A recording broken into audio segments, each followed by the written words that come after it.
Robservations with Robert, Meyer, Burnett.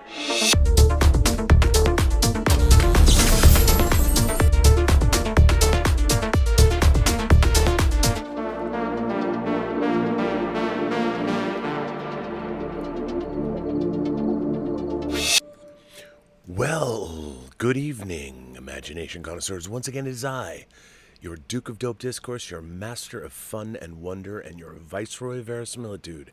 And welcome to the Robservations Midnighter, episode 10. Robservations is, of course, the show about something, and when it's at midnight, it's even better. But this is, of course, the show about you imagination connoisseurs, you members of this, the Post-Geek Singularity community, which means if you have a good microphone and a good video camera, and you, of course, choose to do so, you can come on this show. I will drop a link in the live chat. And as always, if you haven't been on the show already, hang back for a minute and see if somebody shows up that hasn't been on the show. Last night, we saw Jeremiah, and we had somebody new. Esther joined us from Texas, an academic, a professor of medieval history. I had a lovely conversation with both Jeremiah and Esther. I was having so much fun that I just made them the show, and a good show it was. So thanks to both Jeremiah and Esther for some dope discourse. So thanks for that. Now, I'm not going to lie. I'm a Disneyland fan. You know, in this household, a common refrain that comes from Elizabeth is, I want to go to Disneyland. Usually if she's frustrated about something, or maybe not, maybe she just wants to go to Disneyland. I've been going to Disneyland since I was 9. I think 9 was the first time I went to Disneyland. My parents took me, not to get depressing or maudlin this late at night, but my grandmother was dying. She had terminal cancer, and I didn't know it. And my grandmother was one of my best friends at the time, and it was over the Thanksgiving holiday, and we had our first trip to California. And this was in 1976. And what was so memorable about it was I got to go to Lion Country Safari, to the San Diego Zoo.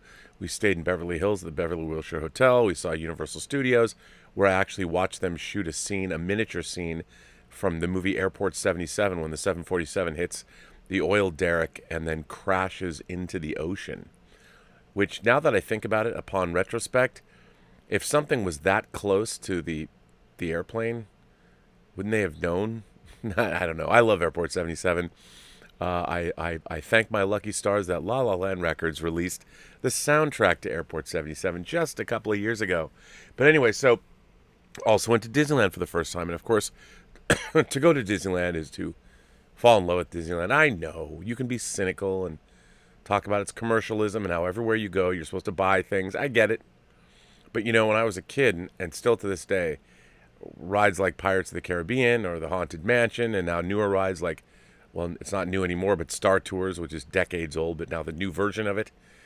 And then California Adventure and the rides there. Soaring. I love Soaring. There's a lot of stuff going on. They've got the new Galaxy, Guardians of the Galaxy ride that took over. The Twilight Zone Tower of Terror, which I loved. But as you know, in California Adventure, or maybe you don't know, they are opening the Avengers Campus. The Avengers Campus at California Adventure. And there's an article that dropped tonight at 8:15 about the Avengers Campus. I figured I'd share it with you because I'm kind of excited. I'm not going to lie. I'm kind of excited about the Avengers Campus. Looking forward to going. The Avengers Campus opening ceremony reveals Spider-Bots, Iron Man, and 2 characters to be added next month. While developing the Disneyland Resort's new Marvel-themed attraction, the park's top creators told reporters at a sneak peek that they were always guided by the narrative and making the experience as immersive as possible for the guests. We had 70 years to pull from and 23 films, said Scott Drake, a portfolio creative director for Imagineering. This has been a global storytelling effort, Drake said. Not only do we get Spider-Bots getting loose, soon we'll be opening Marvel Adventures in Paris and more at Anaheim. The new Avengers Campus, next to the Guardians of the Galaxy ride at Disney's California Adventure Park, opens Friday. But there was a live-streamed opening ceremony on Wednesday night, and you can watch it below. The idea of a campus is bringing people together with many diverse stories, Drake said. One example of that, according to Imagineers, is the new Web Slingers, a Spider-Man adventure ride which takes guests on a ride through a mansion run rampant with the friendly neighborhood superheroes' newest pet project, spider bots that self-replicate out of control. Guests can buy their own web shooters at a shop selling Spidey gear. Those purchases provide them with extra powers as they help the wall crawler demolish the spider bots. During the ride, guests make like Spider-Man, slinging his webs to activate their own web shooters. At the end of the ride, guests are shown a score like a video game. The basic mission is always the same, says Brent Strong, Executive Creative Director of Walt Disney Imagineering, but what guests do plays a role in how it plays out. We've hidden 1 million Easter eggs in it, he said. The story is about the guests and the interaction these heroes have with the guests, Strong said.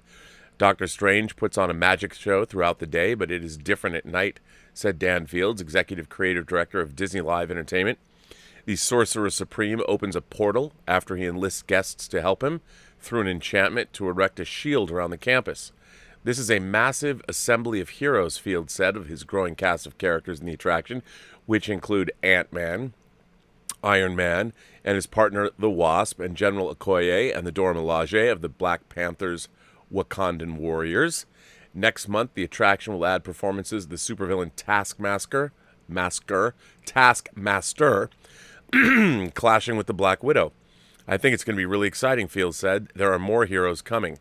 General Okoye and the Dora Milaje help train guests become Wakandan warriors, and Spider-Man does acrobatics that include a huge catapult into the air web slinging. Guests may take selfies with Iron Man, but that's not all, Fields said. He can and will talk to you. Michelle Gendreau, Director of Food and Beverage Experiences at Disneyland, said the Pym Test Kitchen Eatery and the Shawarma Palace Food Cart also have tie-ins to the Marvel movies and the comic books. Hank Pym, a.k.a. Ant-Man and Giant Man, is the inspiration behind the restaurant, which features a variety of foods that can shrink or be enlarged with his Pym particles. Come on, man, what's not to love about this? What we've had great success with is how we wed the eating experience to the story. Count me in, because when you go to Disneyland, you got to eat. And in California Adventure, you can get those giant turkey legs. I mean, come on. You want to leave here not only fulfilled, but feeling only Disney can do this, she said. Adults can partake in some alcoholic beverages as well. All right. There's a good selection of beer, she said, and a wide selection of microbrews. Her favorite, though, is the Molecular Meltdown, which she said was a stout float. It's delicious. Drake excitedly chipped in, and it has mini marshmallows on top. So look, I don't know how y'all feel about Disneyland. I understand there's some of you that are going to talk about how shameless it is. I don't care. You know, I love it. I love Disneyland. I love going there. I love the experience of being there. I love the immersive nature of things. Like, I really was impressed with the Galaxy, what they did. Did I like losing Twilight Zone, Tower of Terror? I didn't, but I love Twilight Zone. But I never felt that Twilight Zone never screamed Disney to me.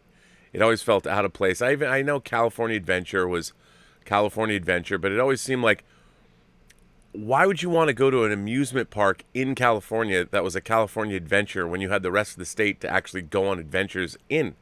I always thought that was kind of odd. That's why it used to be Soarin' over California. Now it's just Soarin' when you go around the world. It's great. I love it. But now you got the Avengers. You know, now we're getting more themed attractions there. The Cars Land. I mean, I'm excited. I don't know how you guys feel about it, but I certainly enjoy it.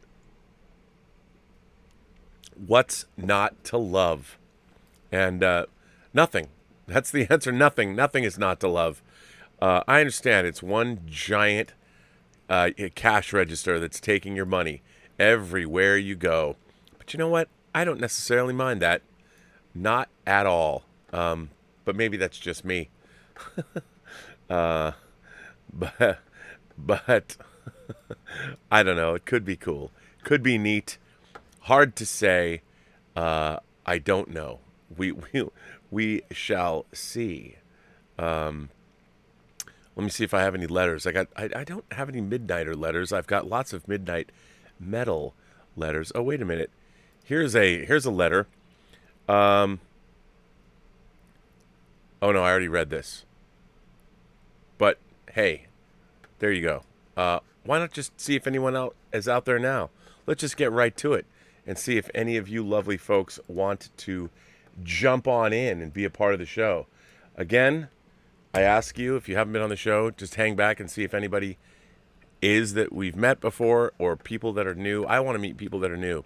Last night was great. So it's in the live chat. You can jump in. You can jump on with me.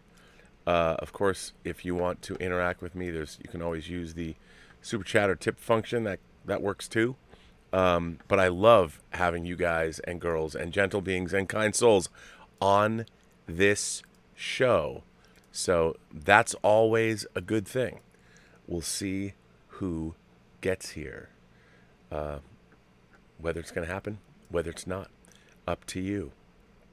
You make the show. Andy is the first to join us. Andy, I can see you. Can you hear me? Okay. Well, wait. Andy, I can hear Andy, but we need to get headphones, and we've got Gabriel here. Let's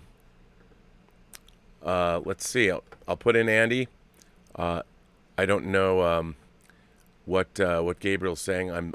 Once it says please start something, which I don't know what that is.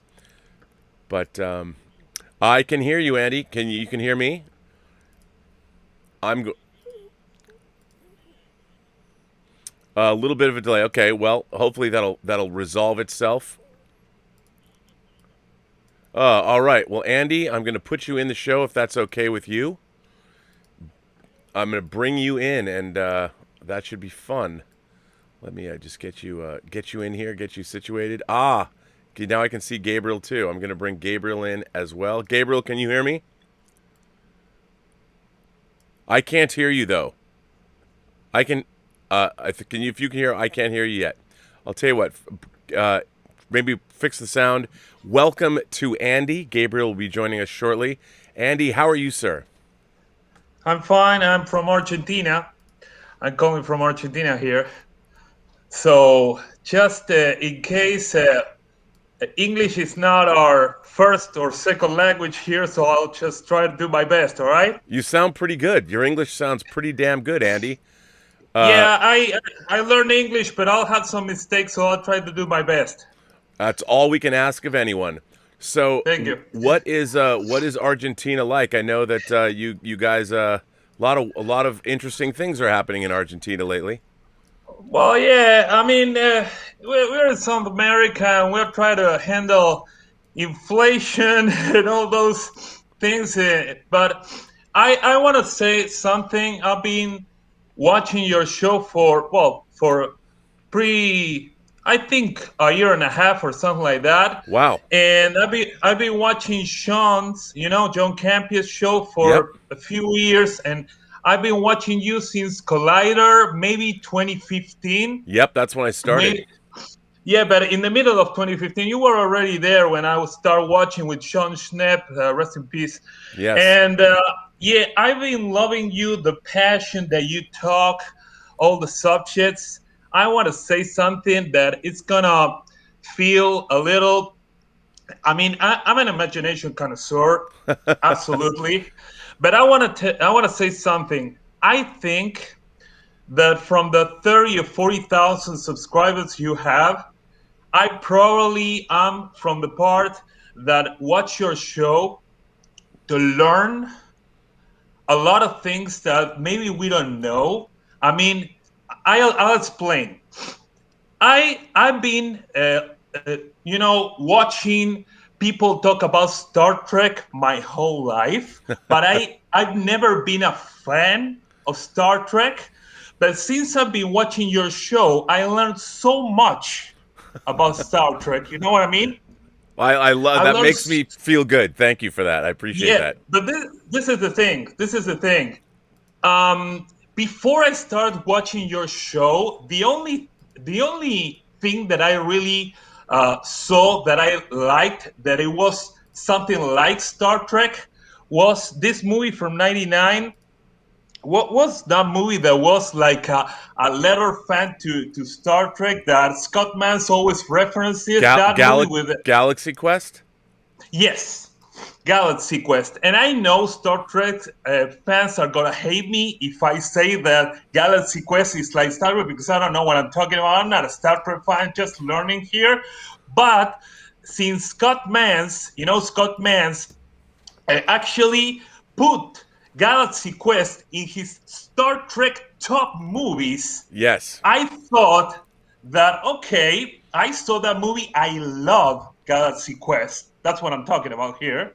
I love Galaxy It's great. Quest. But I love it. But I never seen Star Trek. And the first time I actually said, all right, I'm going to watch a Star Trek movie. You're going to be mad at me for this. No. I know what you're going to say. Star Trek '09. Mm-hmm. And I didn't know I was going to watch. Okay. I didn't know. I mean, I just give it a try. It was the first time. Okay, now I'm in '09. I was 29. I'm 41 now. And I was 29. I didn't know what to expect from Star Trek. I've been watching, trailers for the show, and when Patrick Stewart was there, and William Shatner before him, and all that. But I never give it a try to the show or the movies or anything. I start with '09. Now, when I saw '09, I know you're gonna hate me. I liked it. Of course. If you've never seen Star Trek before, hang on. I brought in Gabriel too. Can Gabriel? Can we hear you? Yes, let's check. The microphone is on? We can hear you. Absolutely, you sound great, Gabriel. I'm going to bring you into this Star Trek conversation too. First of all, where are you coming to us from? I live in Warsaw, Poland. Are you in Poland right now? I'm in Poland right now, and a while ago, maybe more than a year ago, for sure, you were on my podcast. Yes, I was. Yes. I heard your voice. I'm like, oh, I know you. So, first of all, I love that this show has now become international. Gabriel from Poland, and we've got Andy from Argentina. I mean, we're spanning the globe. Yeah. So this is fantastic. Now, let me ask you, Gabriel, did you also see Star Trek '09 when it came out? I don't know when I saw it. It's been a while. Sure. My Star Trek history is a little bit. I wouldn't count myself as an imagination connoisseur with a terrible memory. I don't know if that still counts then. No, it still counts. Absolutely, it counts. Okay. So my biggest love, I guess, was New Generation and Deep Space Nine. So This is the time when I didn't have much to do except, school, so I could spend so much time in front of the TV and just binging, the episodes that at that time, and I was living in Germany, and every day there was another episode. I don't know when it originally aired. I guess once a week. Episode. So. Mm-hmm. Oh, well, I was going to say, so Andy, you had never seen any Star Trek until you saw Star Trek '09. Yes, but then I saw Into Darkness, and I didn't like that one. Yeah. And it was one thing that, having not been a Star Trek fan, I saw Into Darkness after, fairly not loving, but I liked it. '09 for what it was. I didn't know what to expect, whatever. But when I saw Into Darkness, I only remember one scene, and that's it. And the only scene I remember is Benedict Cumberbatch saying, "My name is Khan." And I didn't know who Khan was because I never saw the '82 movie, and I didn't know why he's saying that funny. I mean, it's ridiculous the way he's saying. Why I'm supposed to know something about the way he's saying the name Khan? I mean, I don't know what he was talking about. That's that's one of the reasons the movie's bad is because. When the character of Khan was introduced in the original series, he was introduced in the first season, the 66, 67 season, and they give they give you backstory. They explain to you that Khan was a genetic Superman, that he had conquered.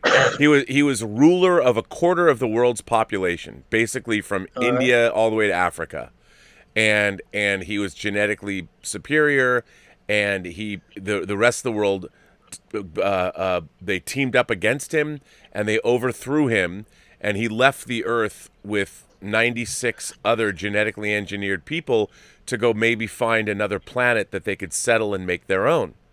And this is a really important thing to know about Khan. Like, if you don't understand that he was a genetically engineered ruler, somebody who it makes no sense. And also, he was a Sikh. He was a Sikh, he was from India.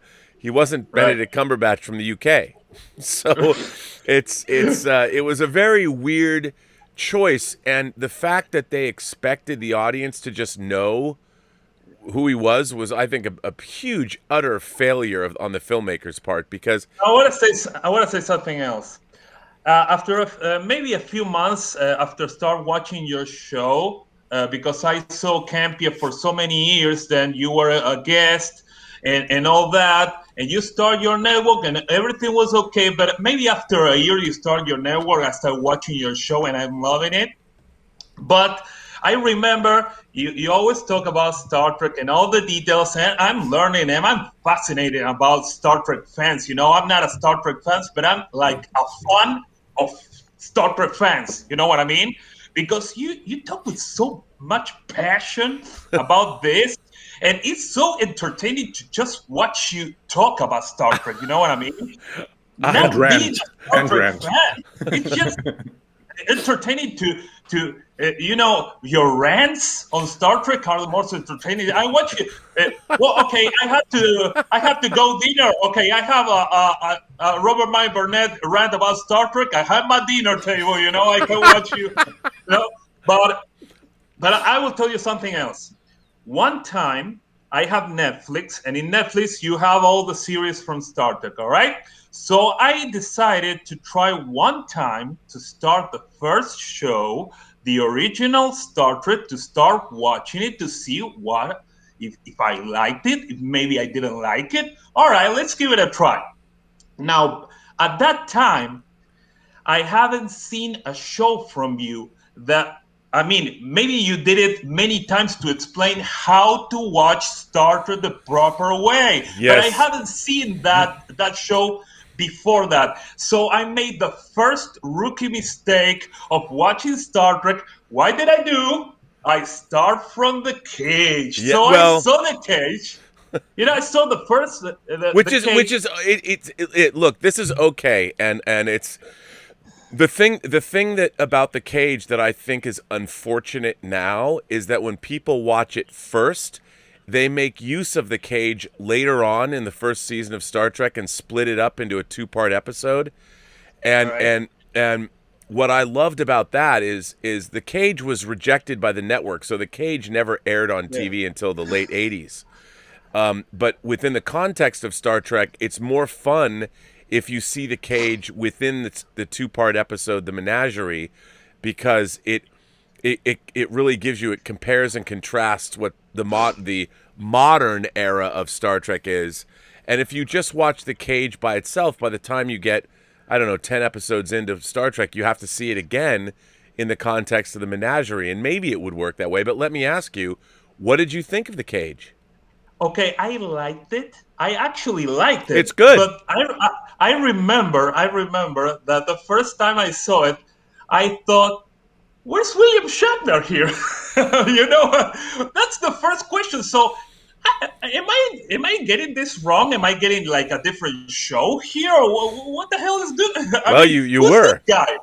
Who's this guy? You know what I mean? So, okay, we have Spock there. Who's this guy? Pike? All right, that will be like the 09 character, I believe. Yep. But I didn't understand. And on the second episode, okay, there's William Shatner. Okay, let's go. Here we go. Okay, so I think I saw maybe about 6 episodes, and then it's not that I didn't like it. It's just that I slept on it. I never went back. I'm entertained watching you guys, talk about Star Trek. Maybe I'll go back someday and I'll finish the show. But for now, I'm just, I'm entertaining watching you talk about Star Trek. I'm a fan of all the rest of the stuff, Marvel, DC, all that shit. I love everything Star Wars. That's the reason why you always say the people who like Star Wars watch '09 and they say, okay, maybe they like it because they expect what J.J. Abrams tried to do. They tried to do not Star Trek. They tried to deliver bombastic action, whatever, which is not Star Trek. I know that now. Believe me, I've been watching you for years, so I know that now. But it was something that somebody who was expecting maybe action and special effects and bombs and stuff, explosions. All right, this is fun. But then on the second movie, I didn't care about that. It was too boring. Yeah, I agree. I agree. It was too boring. I love Can I that, ask Andy. A question? Yes. Go ahead, I'm Gabriel. interested as someone who just started to see Star Trek with '09 and to see all those effects and so on. Wasn't it already boring as an action movie? Because when I saw it, it was so not memorable already back then. Because I've seen action movies and explosions and so on, and right. I had a little bit of the background of kind of amateur Star Trek, Next Generation watching and so on. So maybe I had different expectations, but for me, the beautiful colors and the action just didn't do it, even as a action movie. How was it for you? Was it memorable as a good action movie, at least? I mean, I liked it, but it wasn't something great like I will remember this for the rest of my life or anything like that. You know what I mean? It was just like an okay Saturday movie and whatever. Okay, I saw it. There you go. Then let's go back to other shit. Yeah. You know what I mean? And that was it. But I remember that I didn't hate it. That's what I'm talking about. All right? I didn't hate it. And that's a beautiful memory. Yeah, I mean, I didn't know what to expect. It was my first time giving a try to something called Star Trek my whole life. And I believe it since the 80s. So I went through all the series, with Picard and all that. And I never gave it a try because I was too busy watching The Simpsons or wherever. You know what I mean? or Seinfeld. I love Seinfeld and Friends and all those, sitcoms from the 90s. And all that, and I never gave it a try. Maybe I should have, but I didn't. So well, I have a question for both of you. Being as you're not in America, a lot of American science fiction, like Star Trek.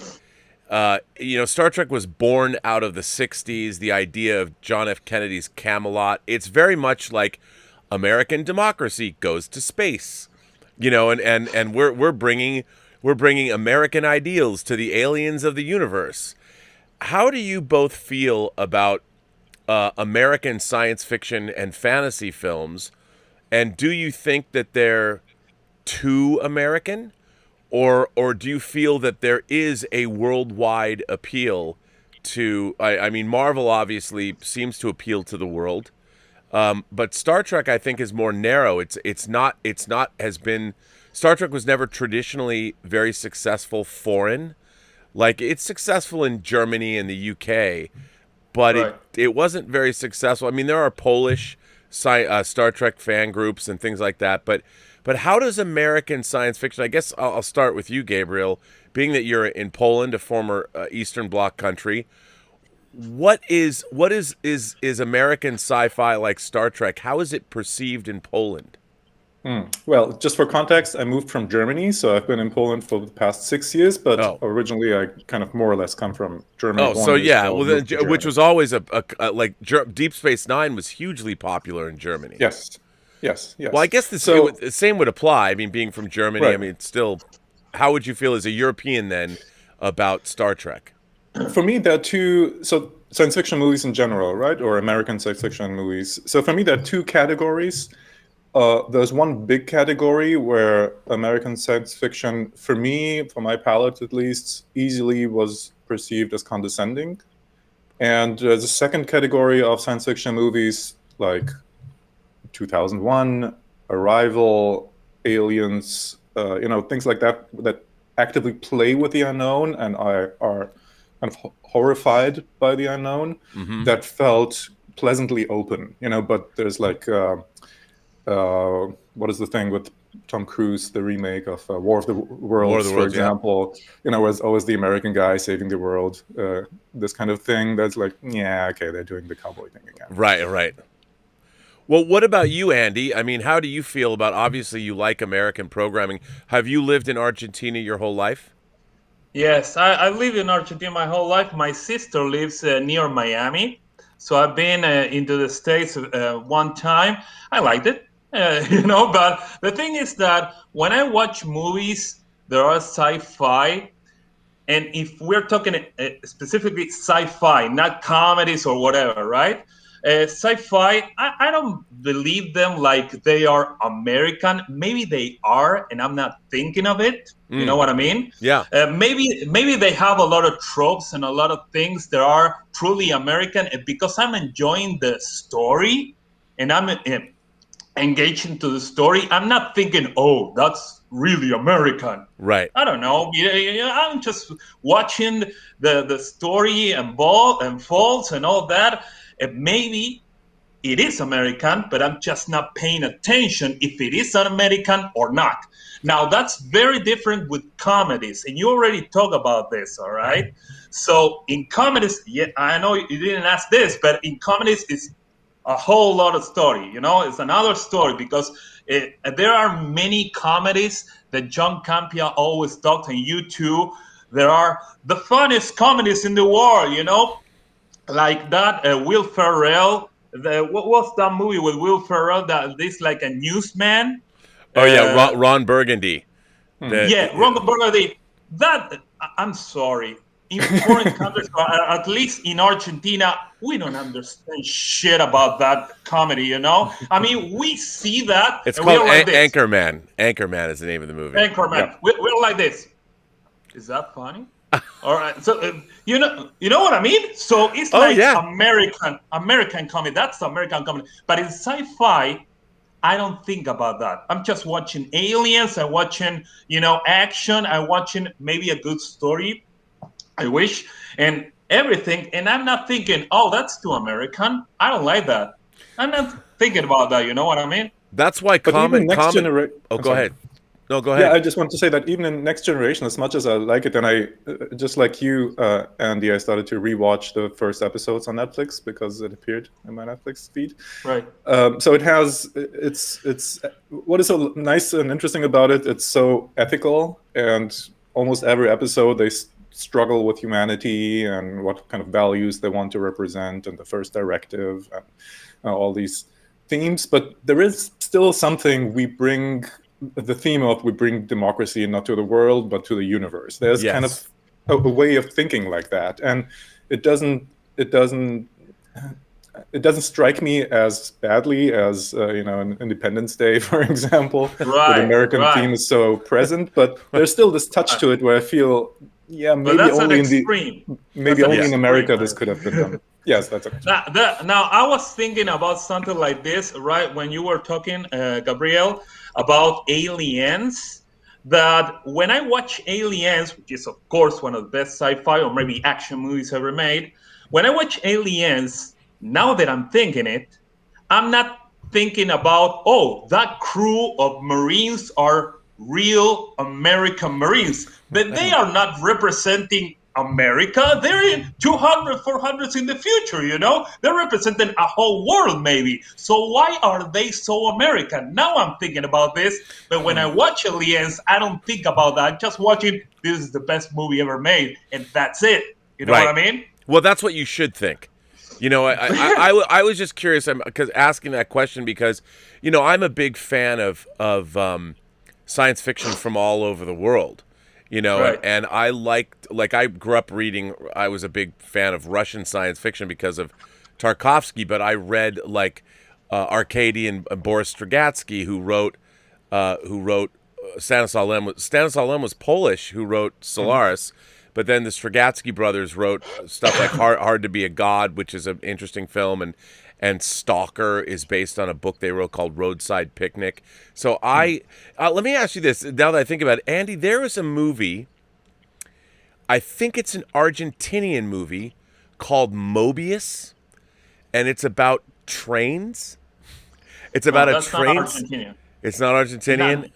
Now that I know, later I will ask you something about an Argentinian movie that you may know because it was There's an American remake. There's a few, but that movie, I don't think it's Argentinian. Okay, it might not be. I had somebody gave it to me to watch, and it sounded really interesting, and I had a VHS tape of it, and I never watched it, and something happened to the tape, and I've been trying to find it ever since. So I figured, and maybe Mobius is like an American translation of the name of the movie, and I know the name in Spanish, maybe. Yeah, I would ask you. I just want to ask you something. If you know about this movie, I know this is not sci-fi. This is just a small parenthesis. All right. Now, have you watched the American remake, The Secret in Your Eyes? Yes. With Chiwetel Ejiofor, Julia Roberts, and the other, the ex Tom Cruise, Nicole Kidman. You know? Yep. Have you watched that movie? Yep.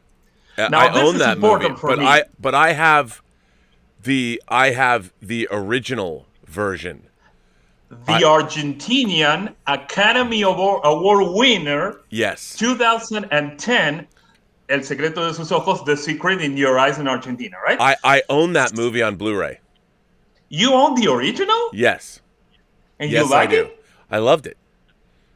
I really did. Yeah, I know. I know that. Yeah, no, I own that movie. To be honest, I've never seen the American remake. Really? I've never seen the American remake. You know, Julia Roberts had very good reviews about Julia Roberts' character, but the whole movie, great actors. I mean, Chiwetel Ejiofor, Nicole Kidman. What more can you expect, right? But it didn't do great. Nobody saw it. Nobody cared that it existed. You know what I mean? Yeah. And I wanted to ask you that because we are very proud of the original version who won the Oscar in 2010. And many of the actors that are in that movie are like legendary Argentinian actors. Right. You know that? And the director is Juan Jose Campanella, who is a director that works pretty much in the States making like the Law and Order series, and he made a lot of House, House MD episodes. So he's very much in Hollywood in a way. But so we were very proud about that movie. It kind of makes me sad because I he comes to America. He's an incredibly talented director, I think. Oh, you know about his work? Yeah, and The Secret in Their Eyes was you watch that movie and you're like, I want to see more movies like that, from him. Right. And I working in American television is great because you make good money. But right. I mean, he gets good contacts, but it's difficult because making movies abroad, it's not. We don't have the budget that you have, No. So the biggest movies here, maybe they are like 10 million or 20 million budget. That's nothing compared to things that you do. You know what I mean? Well, I'll let Gabriel talk for a minute. No, so let me ask you this, Gabriel. How is fandom in Poland? I mean, do you guys have conventions there still? And I mean, assuming there's no COVID, but how is the what is fandom like in Poland these days? Unfortunately, I couldn't tell you because I'm not too much attuned to that. But I know that they have Comic-Cons, and I know that games are big. So that when kind of the games are out and there's some fairs and so on about computer games and game development. By the way, there are many. So the IT industry and computer game development industry is quite big in Poland. I think even the Cyberpunk game was developed in Poland, if I'm not mistaken. So they're big about that. But I'm more the intellectual consumer, and I don't participate in these group actions. But well, then let me ask you this: how is it, I've heard things governmentally, politically, is Poland moving more toward the right now? Well, that has been for the last couple of years. I think it's relatively uncontroversial to say that in Poland we have in Europe within the most conservative or right mid kind of governments with Hungary.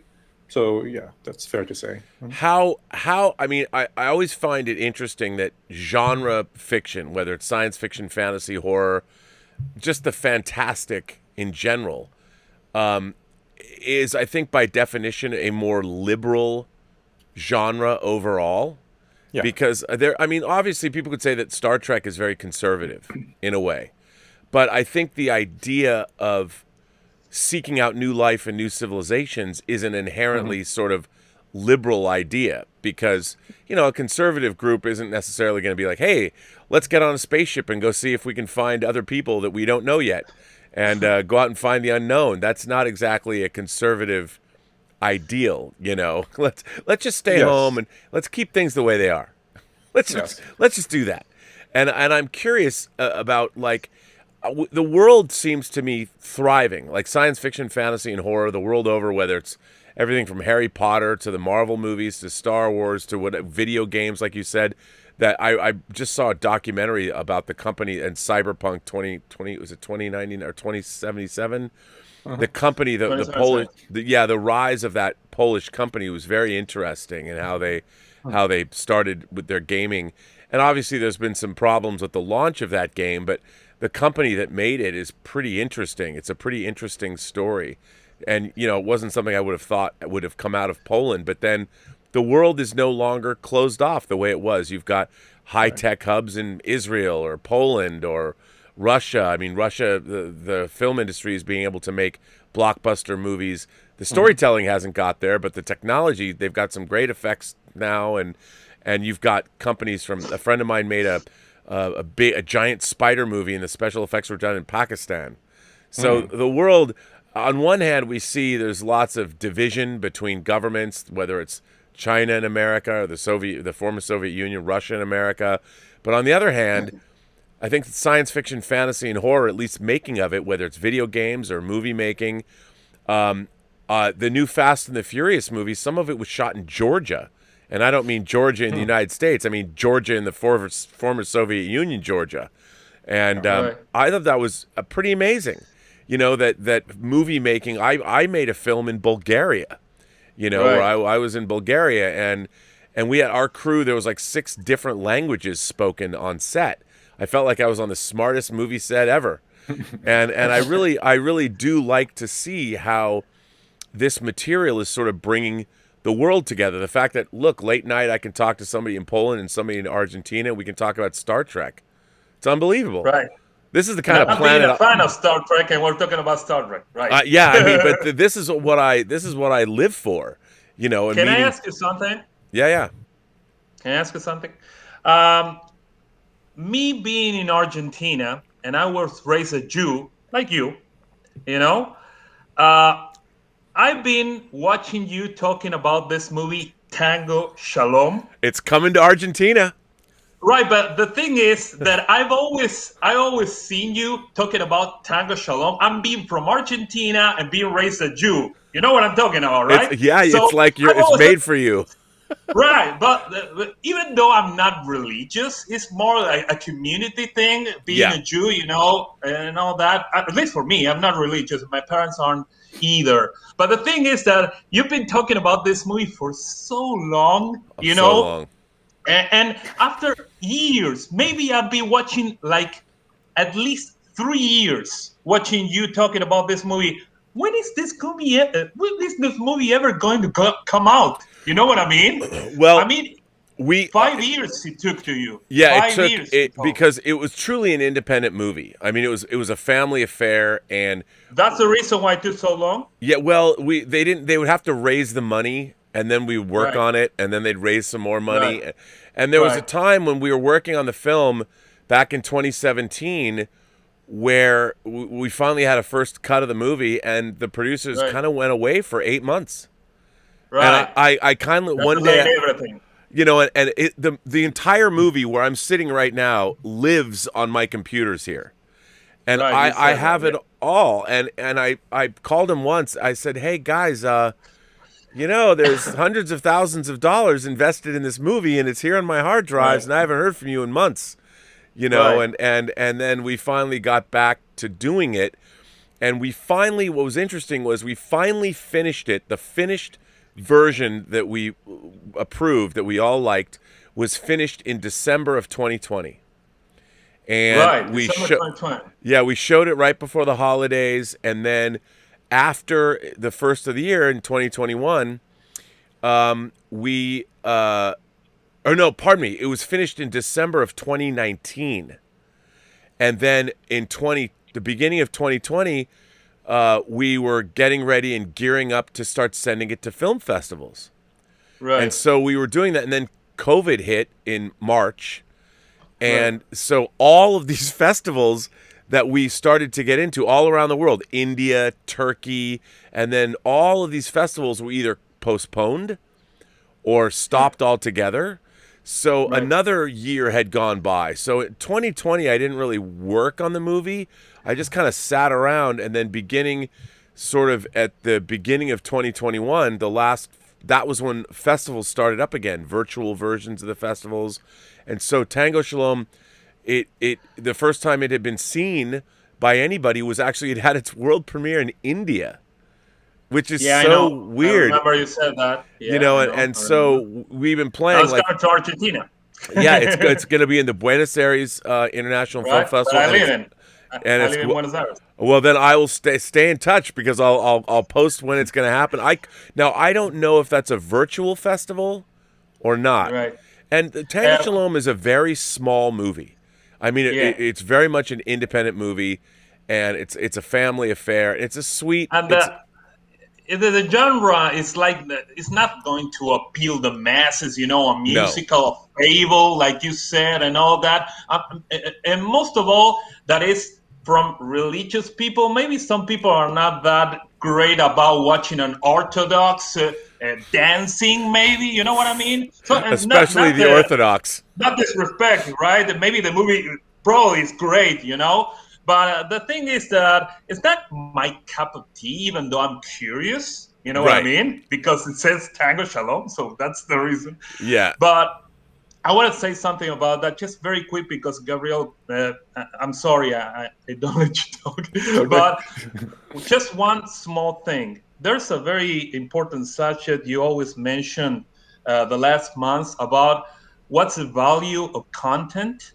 You know what I mean? Yeah. What is the value comparing a 5-movie in the making that is maybe an hour and a half, and it took 5 years of your life, against a show like this that is 2 hours? And I actually have an answer.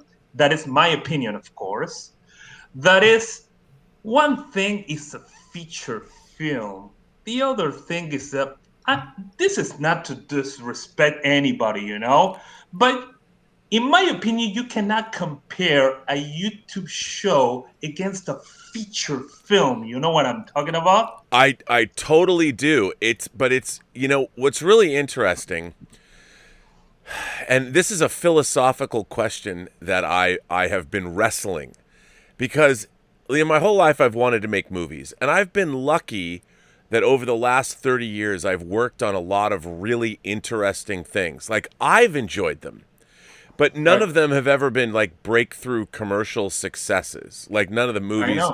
But I've still had a wonderful time. Like, Tango Shalom to me was like a puzzle. It was a very low budget independent movie that was missing a lot of pieces. And when I started being an editor in the 90s, I was always working with first-time directors. Usually, that's what I specialized in as an editor, and I would be their post-production supervisor. And there were always problems with these movies, and I would figure out ways to fix them or work around the problems. And I really enjoyed that. To me, it was a creative challenge, and it was fun to do. And so when I came on board Tango Shalom, I knew it was going to be difficult. And like you said, it was never my thing. But to me, storytelling is storytelling. And even though I would love to be working on a epic science fiction, fantasy, or horror movie, this was a family comedy, and my job is still the same. It's still can we make this story good, and will people like it? Like, most of the people that I know are never going to sit down and watch Tango Shalom and say, that was great, I love that, just because it's not, like you said, it's not their thing. But you have the respect. I mean, you have that is yours. I mean, having been working in a feature film, it's not I'm sorry, I love YouTube shows. I watch YouTube shows all day, they are great. But in my opinion, if I'm a filmmaker, and I'm not, right now, if I'm a filmmaker, I will not compare 2 hours of a YouTube show, even though that YouTube show is great, against a feature film. It's another thing, in my opinion, you know what I mean? It's like, you know what I mean? I totally agree with you, but I think the thing that I, from a philosophical standpoint, I'm thinking of the 2 hours itself. Like in our lives, we only have so much time that we can devote to entertainment. Yeah, and to me, I've loved movies my whole life. I love the art form. I love the technology, but I love the how you put images together and juxtapose images and create meaning that wasn't there before, and how you can do all of these things, and how movies work with an audience, to me, is amazing. It's magical. It's like alchemy. Absolutely. But it's still say 2 hours of time.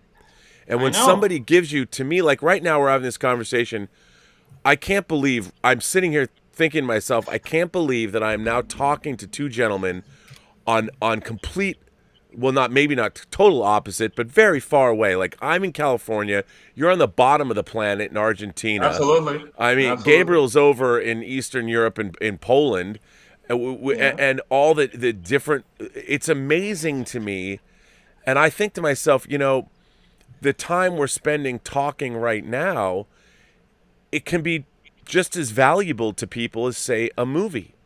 And if I can add something, yes, please, because I think what you imply there is it's about choices, right? I have 2 hours of time. What do I choose to do? And I think we live in a time when the professionalism of movies is really good. I'm impressed even by small productions, how good the cinematography they look great. That's right. And the effects are. But story-wise, or as much as it captivates me, I think is going down. And in comparison with the 70s, I think they were much more experimental and with ideas and so on.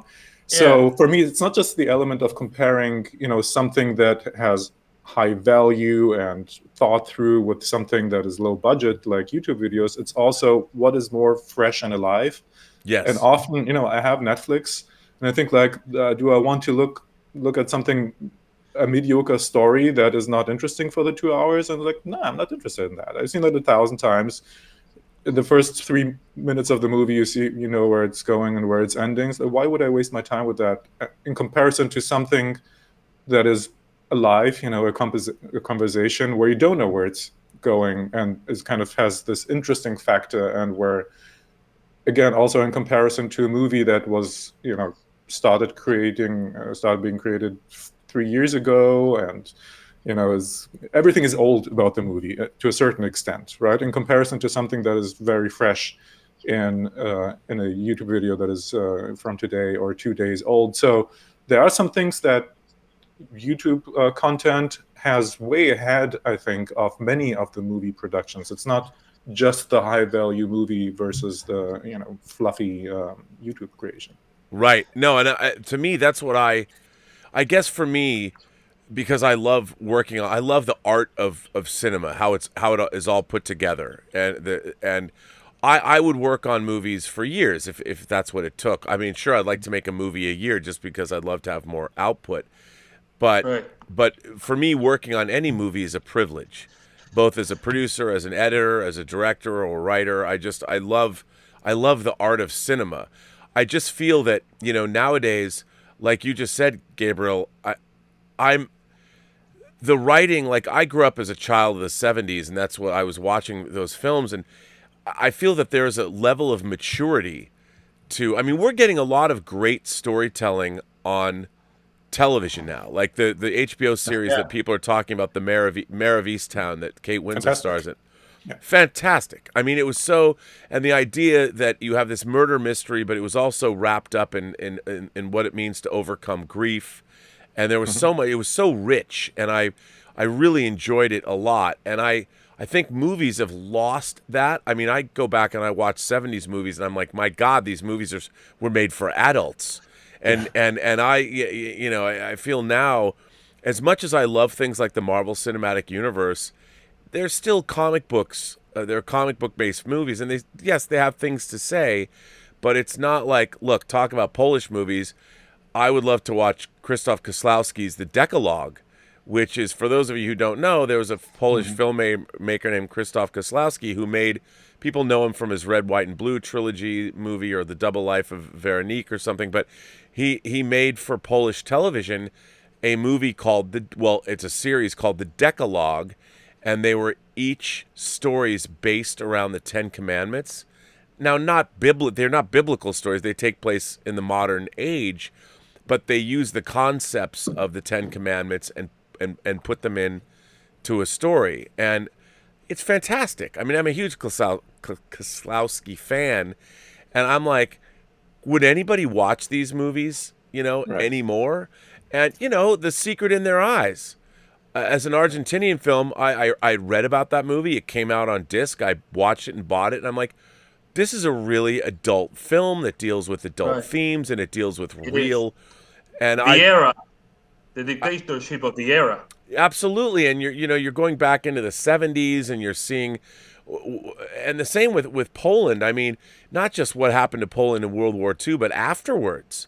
When communism and everything, we don't have any understanding of that here in America. We can think we do from an intellectual standpoint, but we didn't really. Yes, we had our civil rights eras and things like that, but not what went on. The way it went on in other countries. And I feel that America has become a surprisingly immature nation over the last 40 years. And it's reflected in our entertainment. I think it's not like they are immature. I don't think that's the thing. I mean, that's my opinion, of course. Sure. I don't think it's immaturity. I think it's more restrictions. I think there are filmmakers that want to make things like Stanley Kubrick, like in the 70s. I think there are filmmakers that want to do that, and studios don't let them.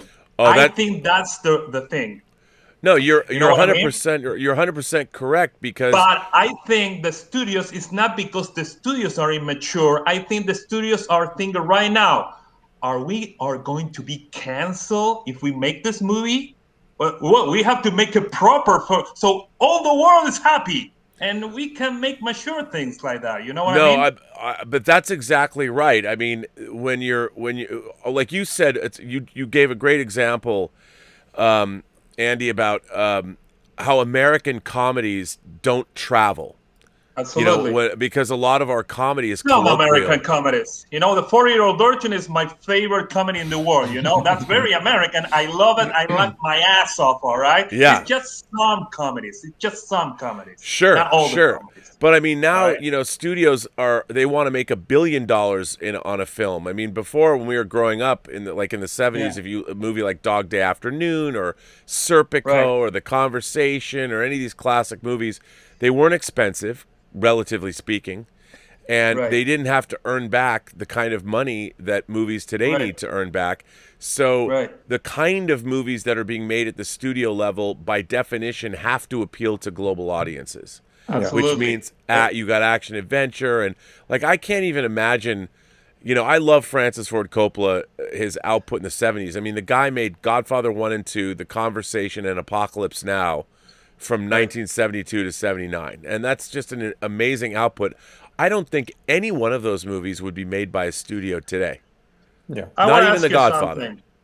I want to ask you something. In the 70s, even though I'm 40, I want to ask you this. In the 70s, was American studios concerned about if China wanted a movie? You know what I'm mean? No, because they weren't an open market to us. That's a huge difference. If you have China, I think China have more theaters than America. I think maybe, right? Now it does, yeah. And if they are like thousands and thousands of theaters right now, the studios have to think: will this movie will appeal to the maybe first cinema market in the world? And they have to restrict the movie. They have to restrict the movie so they will appeal to the biggest market, because it is money. This is a business.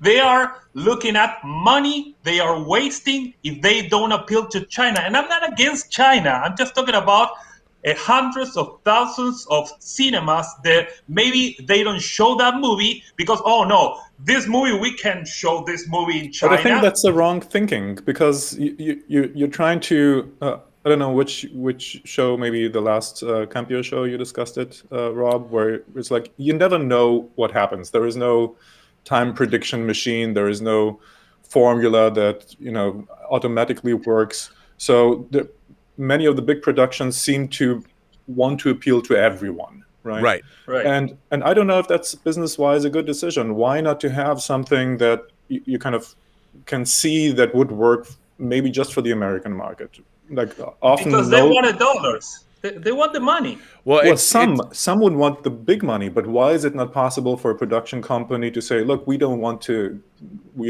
conquer the universe. We want to make return on money. We don't go with a budget that high, and we get a good return by knowing our markets better and not watering down our movies to Yeah, but I think that's happening with in streaming, because Mare of Easttown was an original. It wasn't based on anything. The writer who wrote it, that was an original work by the writer, and I think that on the streaming services are where we're now seeing Mare of Easttown felt very 1970s to me.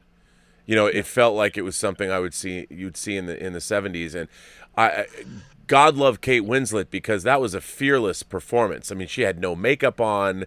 Yeah. She wasn't. I mean, she put her ego aside. I read an article on. She has a sex scene in one episode where you could kind of see her tummy.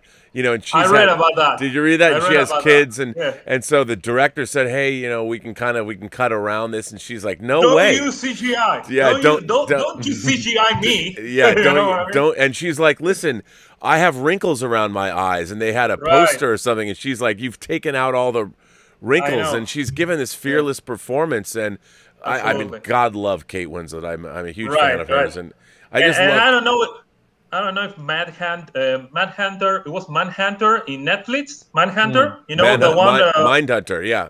Mindhunters. It was the Mindhunters. All right, Mindhunter. It was set in the 70s, but when I watched that series, I think this is incredible, and they are actually going for it. They are, all those interviews with these incredible actors that you watch, those serial killers. They are serial. I mean, I couldn't believe it. And these are character actors, and in my opinion, they all deserve an Oscar, even though it's a series. But I mean, it was incredible. It was set in the 70s, and I think that show, that it was canceled, I can't believe it, and that show is actually something that breaks barriers. They are not afraid. No, but it's a show in Netflix. It's not a movie. You know what I mean? And there is still there's a prestige to releasing movies theatrically. I think everybody wants to get movies out theatrically. Amazon knows that. Netflix, I don't think so. But no, can I ask you a question, Rob? Yeah, sure. Because yes, regarding this, and also we spoke about international sci-fi and so on. One of the movies that I think don't deserve, they don't get enough credit, and for me is also a sci-fi movie, is Akira. And what blew me away back then, so it's Japanese, obviously. I read the comics, which are even better, I think. Yeah, I've got the hardcover comics, my box set over here. You remind your viewers with your T-shirts also often. Akira, which is good. Yeah. And what blew me away back then was when I watched is I was so much in the mindset as a teenager. Okay, who's the good guy? Who's the bad guy here? And I couldn't figure it out. Right. And afterwards, I was just amazed. Wow, it could captivate me the whole time. One guy was exploding, while the other guy wanted to shoot him, and I never knew for whom I should root for. Right. And that was such a great achievement, and it is based on comics. So comics are not always superficial. And what I wanted to ask you is kind of what kind of comic projects would you like to see made into movies or series that are not just another iteration of the superhero thing, but could represent a world in itself? For me, Watchmen is another thing like that, where I love the the comic books, and the movie was also quite good. That is more like plays more with ambivalence, has all those different facets that are just good fiction in a hypothetical, sci-fi fantasy world. If I could make any comic, if someone said to me, Rob, you can make any comic that you want, but it can't be a superhero comic, I would want to adapt Howard Chaykin's early 80 comic series, American Flag. Huh. And American Flag takes place in this sort of future dystopian America where everything is like in shopping malls. It's very much like a RoboCop future. It's that kind of, and RoboCop even thanked Howard Chaykin because they used a lot of concepts from American Flag in RoboCop in terms of the media, how the TV ads were used in the movie. I love American Flag. I mean, now it's funny. I recently went back and reread some of it, and it is very much a product of its time, of the early 80s. Right. So maybe it wouldn't work as well as I would hope, but they can adapt it. Yeah, I mean, it's something like that. I mean, I there's a lot of great, like you said, like I don't look down on comics. I love the comics medium, and I think both in Japan and in Asian countries and in European countries, there's a rich comic tradition. I mean, in Japan, they make comic books about everything. Every story is manga about everything. Here in America, unfortunately, comic books, even though there's a lot of great comic books that are directed towards adults, I think for the most part, there's still I don't know if it's a stigma now, but comic books and comic book characters, you read them when you're young, and that we carry them into adulthood is true as well. I mean, I look at the Marvel Cinematic Universe as science fiction movies more than I look at them as comic book movies, and they've sort of moved in that direction, and I like them for that reason. And I think certain Marvel comic movies like Captain America and the Winter Soldier has a lot of interesting things to say about the surveillance state but absolutely. But I think that you read Akira is a mind-blowing it's an epic. Would it work today, you think? Or was it I think it would. 90s? I think it would because in the beginning you see riots in the cities. I mean, there's imagery that there's technology, there's experimentation going on that might not should be going on, and there's I think it absolutely could work today, but it depends.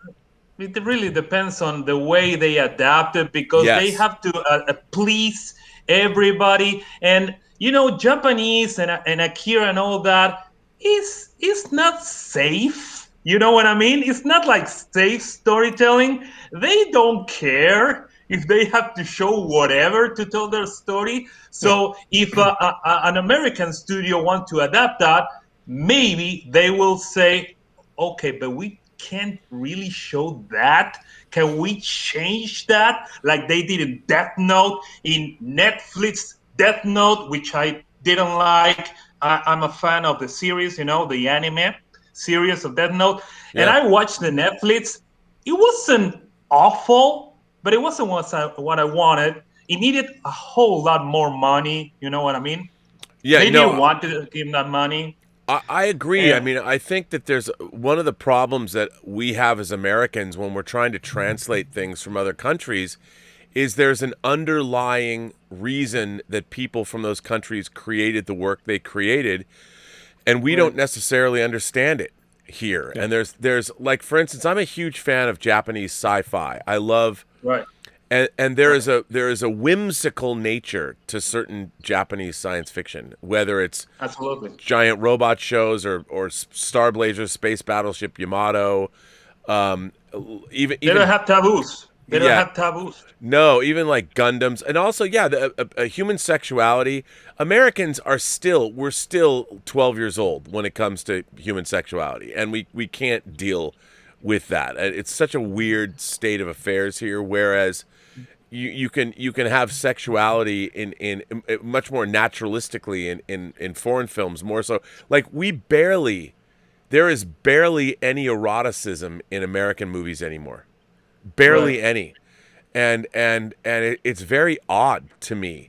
Like we used to get even like thrillers like Body Heat, and then they were all the they went to direct to video thrillers, and then they just weren't good anymore. We don't have or great... Basic Instincts. Yeah, Basic Instincts. Which that is coming in 4K, right? Yeah, it's coming out this month. Cannot wait. But yeah. where are the directors like Paul Verhoeven that were making sexually charged thrillers? I mean, his new movie is like 80 or something, right? Yeah, he's very old, right? And he has a movie coming out about lesbian nuns, which I know. I can't wait. Benedetta, oh, bring it on. Can I ask you something about another translation of another adaptation of this?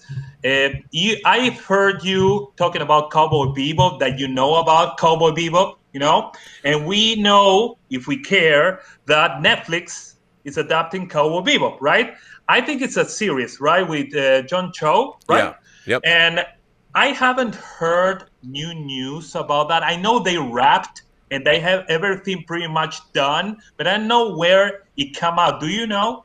No, when it come out? I don't, and I know they had to shut down. John Cho got injured, and then they had to shut down. Yeah, but it was COVID. A long time ago. They could fix that. I don't know. I mean, I really love. I own the animated series. I love that series. I think it's great. I think Netflix put real money on that series. Have they not?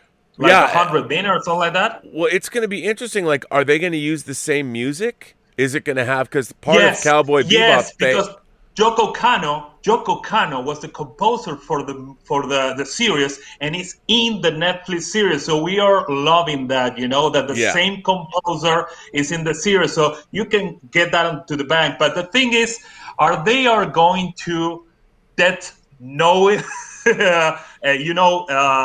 Are they going to do the same to Death Note? We need $100 million to do something like this. We're giving you 30. All right. Yeah. It's hard. I mean, it's hard because, again, Cowboy Bebop is known amongst anime fans here in the States, but I don't, it doesn't have much knowledge outside of those circles. I know. Like nobody knows what it is. Even my friends. It's 98. Yeah, I'm like, Cowboy, do you know Cowboy? People are like, no, I don't know what Cowboy Bebop is. And they don't even know what anime is, pretty much. Well, yeah, and it's very interesting because, to me, anime has had such a resurgence over the last 25 years. Americans have really embraced it, especially, there's the cross-pollination of anime and video games and movies. It's all, when people are watching Final Fantasy, it's kind of a combination of all of that. And absolutely, it's going to be interesting to see. Like, I Gabriel, let me ask you, are you optimistic or pessimistic about the state of our movies and television globally? I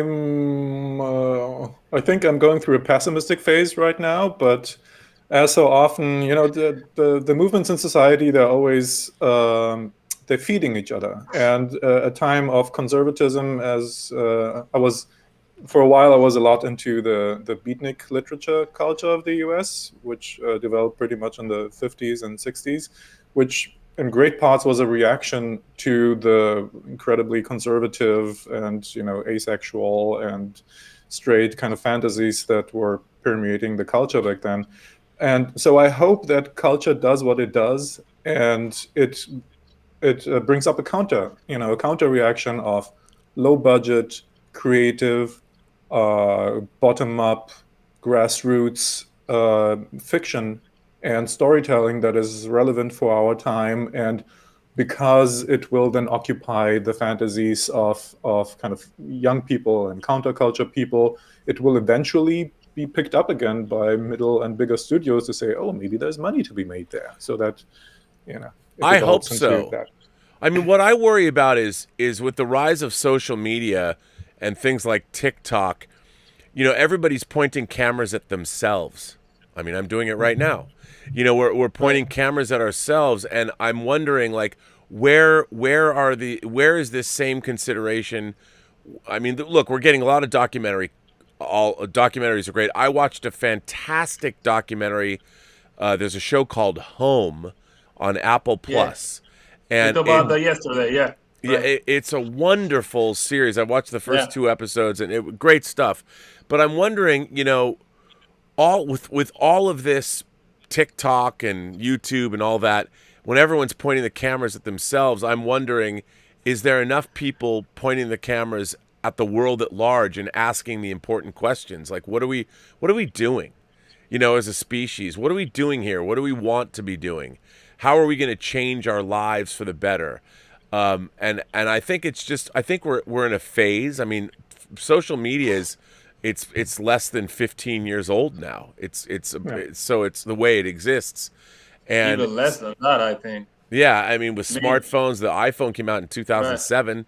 So we're moving through a period of time. I think we're evolving, and it's on one hand the communications technology is extraordinary, and the real question is, why is it that when the world is this connected, it seems like having conflicts between countries or between tribes or groups of people seems really counterproductive.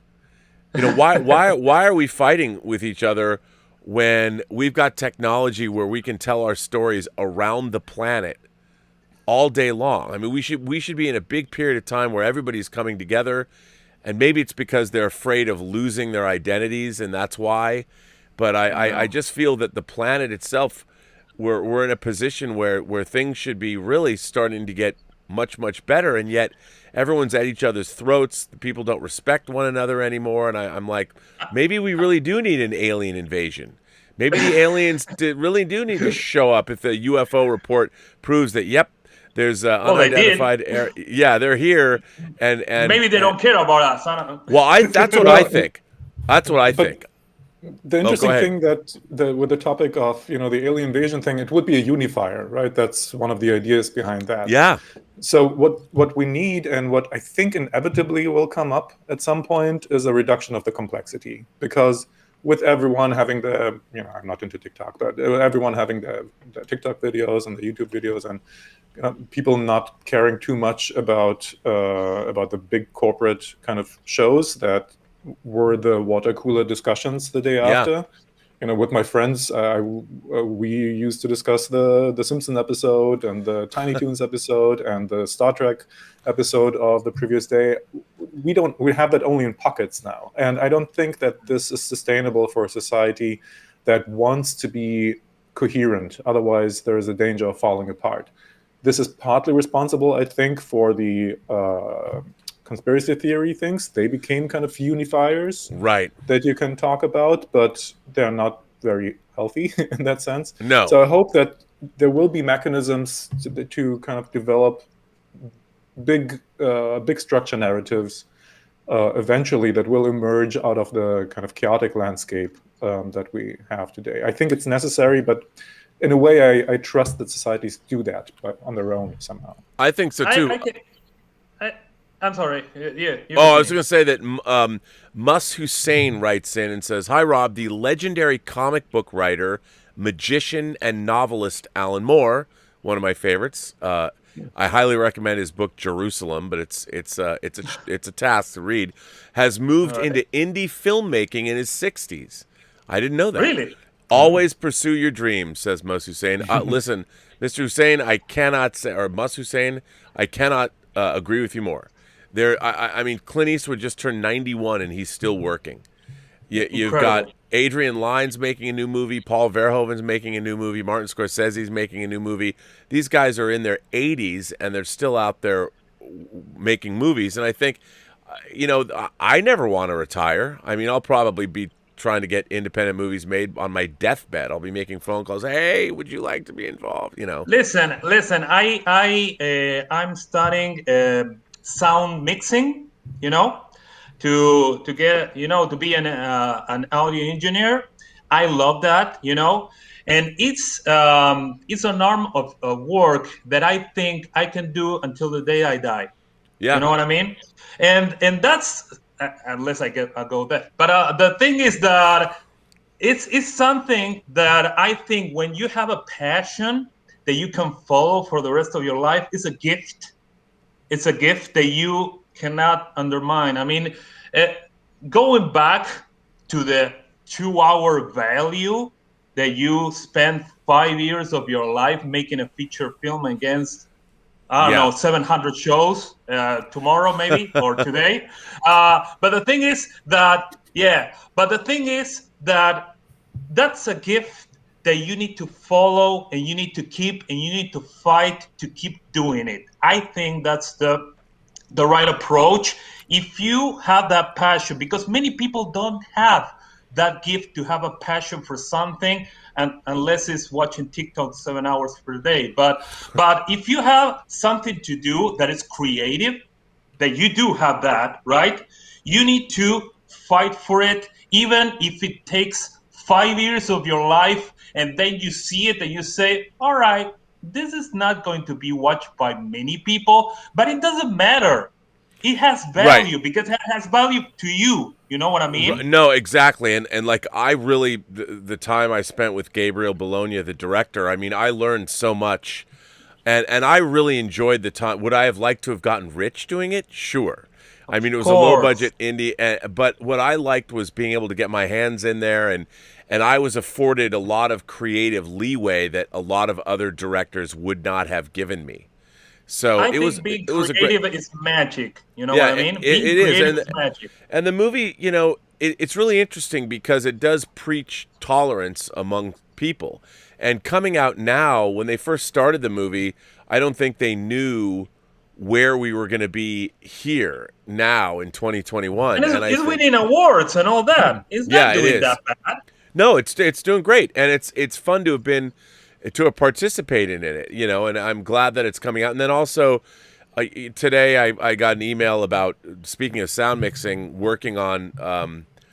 I do notes on the sound mix of our animated series, Dragon's Blood, Dota, and we're it's a lot of fun. And normally I wouldn't be involved, but Ashley wants me involved, and so I listen to what are called the premixes, and we spot. We're like, okay, we need these effects here and do this here, so I get to participate in all that.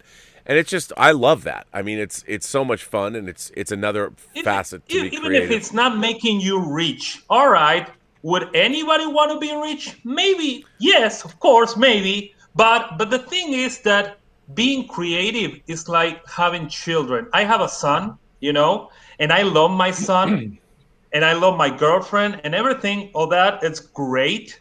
But if you have a passion for being creative, making movies, making music, that's another love that is not compared to a child. It's not bigger or smaller. It's just different. Yes. You know what I mean? I agree with that. I would have a question to maybe both of you, even in that respect, which is, since we have the democratization of content creation right now with TikTok, YouTube, and so on, is there something that is there something coming up as a super low budget possibility to create short films or movies? I mean, it has gotten much cheaper. We can do it with an iPhone and with the cameras and so on. But I know that, for example, when you make a movie, like the camera work is okay. You can do it with an iPhone, but the sound not. The sound is terrible. Right. So that needs a lot of money to go into sound production. Are there technologies coming up now where I could do something like fan fiction with a few friends, $1,000, and then it would look and sound great? I can really tell you something about the sound in that area. Remember the other day that a very nice guy from the metal band, you know, that metal band? Yeah. That they shot the video clip with their phone. Remember that? Now, that guy, they have like a very small crew, all their friends, the part of the band, and they were shooting the phone, shooting the video clip in the phone. Now, of course, if we're talking about a band, the sound needs to pop up, needs to be great, because you can have an iPhone sound from a band doing a video clip, of course. But the thing is that I can tell you, because the economic situation in Argentina is terrible about the inflation, and we have many problems about getting electronic stuff with a right price. We don't get that big salary, so it's very difficult for us to get plugins and software and get a lot of stuff. But I can tell you from my experience, you don't have to pay that much money to have a home studio to handle sound. And you asked about this, Gabriel, so yes. I'm answering about this. You don't have to pay that much money. I'm going to tell you, from Argentina, we have like 15 pesos against $1. You know, that's inflation. All right. Now we're not Venezuela, but whatever. But the thing is that you don't have to pay that much money to have a home studio. You can have a home studio and handle sound. If I'm self-taught. I got lessons from YouTube, from sound mixing. You know what I mean? Oh yeah. There are hours and hours of classes in YouTube that you can learn anything. And I certainly did learn sound mixing. Then of course I have now a teacher, I have an associate, everything okay. But the thing is that if I wanted, my studio cost a lot of money, of course. But the thing is that if I wanted it, maybe I could have had a home studio to get a very nice sound for $300. Maybe. No, I agree. You know what I mean? I think, Gabriel, what you were saying is even with an iPhone, when you make movies, the cameras and the sound are separate entities. Yeah, absolutely. So you can make Steven Soderbergh shooting movies with iPhones now. Absolutely. And I think Snyder made a short movie. Snyder. Yep. After, I think that it's not a problem anymore because they even make microphone connections that fit into iPhones, external mics sound really, really, really good. Absolutely. So I think now we now have the technology where people can make there was a movie that came out called Tangerine about 10 years ago, 8 years ago. That was shot entirely on an iPhone. And I think now, I mean, the iPhones are 4K cameras, Absolutely. Many phones, pretty much all the phones have 4K cameras. It's not that difficult. You can buy lens packages for your phones. And I think they're now, not that expensive, I believe. No, and I mean, I even see people on YouTube, like I always talk about this girl, Shelby Church. I don't know her. But a video popped up early on when I was on YouTube where she was talking about how much her videos, how monetization works on YouTube. And I didn't know anything about it. And one of the things when and her videos are like, here's my favorite coffee shops in LA. It was not something I would normally watch. But then she had this video and I watched her video and it was really well shot. And I went back and I was curious. I mean, she started on YouTube when she was 14, shooting like, here I am at my swim meet, or here I'm buying my makeup. And now 10 years, she's been on YouTube for 10 years. She's really learned how to shoot. She's learned how to use her equipment. She's learned how to edit. She's really learned. And even though most of her content is not my thing, I watch her stuff and I'm like, she's really slick. And she's basically producing her own TV channel, which is what everybody who has YouTube channels are doing. And I think what? You can learn and you can make anything look professional now, and you don't have to have a lot of money. You know what? I think the most difficult thing is not that about getting the equipment. I think the real thing that you need to find, and if you find it, it's like gold, is the right people. If you get the right people as your crew, people that really have the time and the passion to do something and to finish something, because you can start everything and then maybe you never finish it. It is like nothing, you know what I mean? But it's very difficult to have somebody that really cares about learning and doing the things the right way. Many people are lazy. Many people, they want to do it. All right, let's just do it so it will stay, whatever. I don't care. No, it is important. All right. It is important that you do it the right way. And it's more difficult to find the right guy that really wants to do the work against to having an equipment. Today, we don't have a problem with technology. We always have the problem of, all right, where do I find a guy that really wants to do the job? Well, yeah, and that's, what I mean? And I think people don't realize how hard. I mean, I don't find movie making hard at all because I love every aspect about it. But You've been doing it for 30 years. Yeah, if you don't love it though, it's hard because it's long hours, and technically, it's grueling. It's a lot of work. Yeah, and I think a lot of people, it's tons of work, and I don't think a lot of people want to put in the time anymore. And they don't even know. They don't know it's a lot of work. No. Sometimes when I work with bands, they try to pay ridiculous small amounts of money because they think this is like 2 hours work and that's it. It's easy, So anybody can do it. No, it's not that. It's hundreds of hours that you have to be in the chair in front of a computer doing a job that not many people can do because not many people wanted to learn how to do it. That's right. That's like with editing. People are like, to learn to do it, it takes years to learn to do it. And some people, they don't want to spend years learning something. They want to spend like 2 weeks. Give me the short version. You know what I mean? Yes.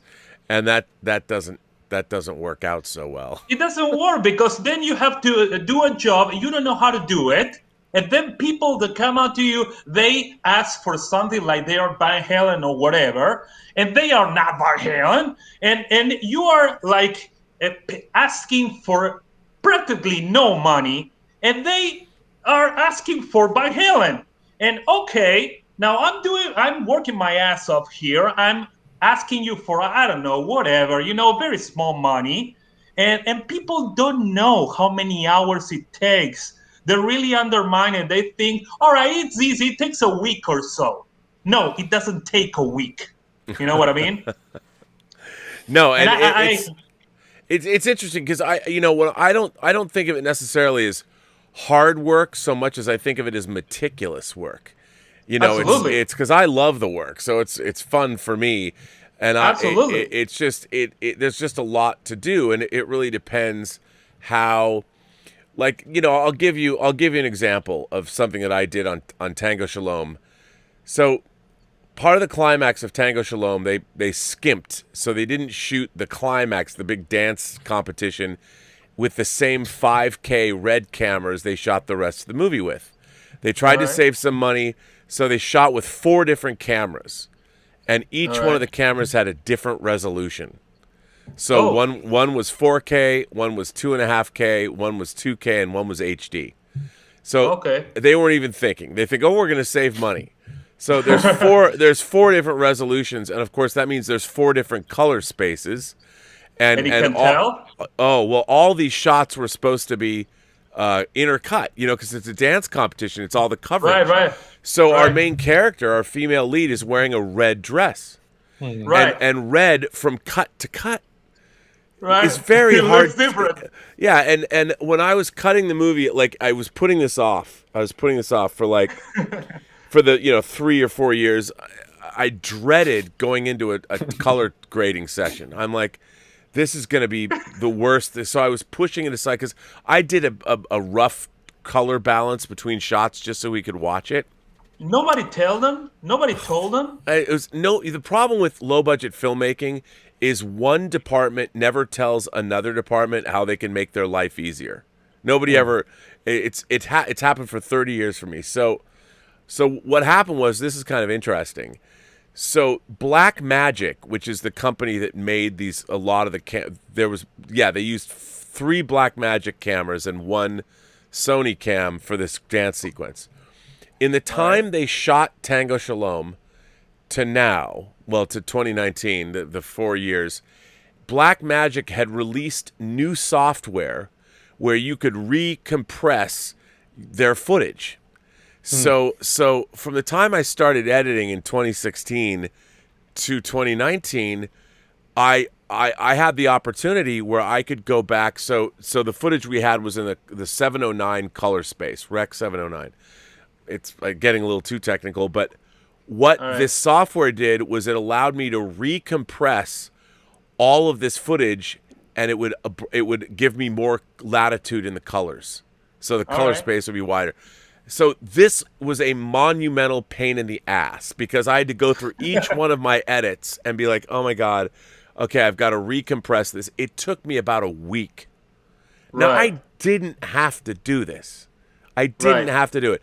And even the producer's like, why are you doing this? And I said, because when we get into the color timing session where we're paying $300 an hour, I want to be able to make sure that our color timer already has as much as I can give him, so he's not going to be spending days it was your fuck up getting these 4 different cameras to save money. But when you try and save money in production, you always are going to spend more in post. Always. Absolutely. That's like a universal law of the land. You want to save money during production? You want to use different cameras in your climactic dance sequence? You're not saving money because it's going to cost me. I'm going to spend another week doing work I shouldn't have to do. And then the color timer is going to have to spend how much more time. So I tried to, as a post supervisor as well, I'm trying to save as much money as I could. I can tell you. Man. I'm sorry, finish. No, and I did. I mean, I went through all this, and there's a couple of shots that I still am like, in the finished. But for the most part, it turned out pretty well. And even the colorist was like, he's great too. He's like, why would you not use the same? Why are you using different cameras to shoot this dance sequence when you're cutting from shot to shot to shot? I'm like, I don't know.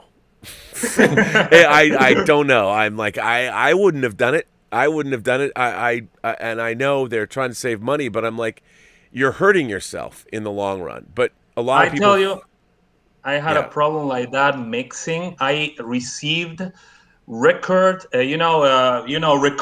from audio from the the band, the guitar, the singer, everything separated. When they record this at another studio, I don't know, maybe the guy that did it, he didn't know what to do. They didn't know how to record audio. I don't know. And they sent me this audio so I can mix it, right? And it was thin like a dead man. The signal, we should be wide, we should be rich. You can work with a rich signal. It was thin like a dead man. And you can't do anything with that. I mean, they don't know shit. If they don't know about that, how can I explain it? And it took me 3 extra weeks to revitalize that signal so we can actually use it. And then I start my work. It was something like that. Something like you said, you know what I mean? Oh, yeah. So it's difficult. No, it's very difficult. And that all that requires is knowledge and understanding. Absolutely.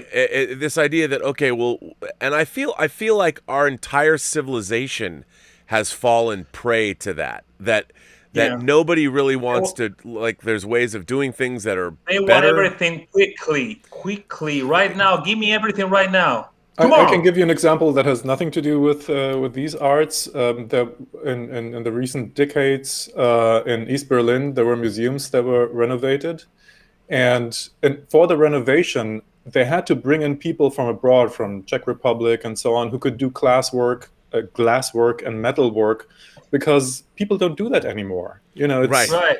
There are no professionals anymore who dedicate their whole life to something like that. And I know that in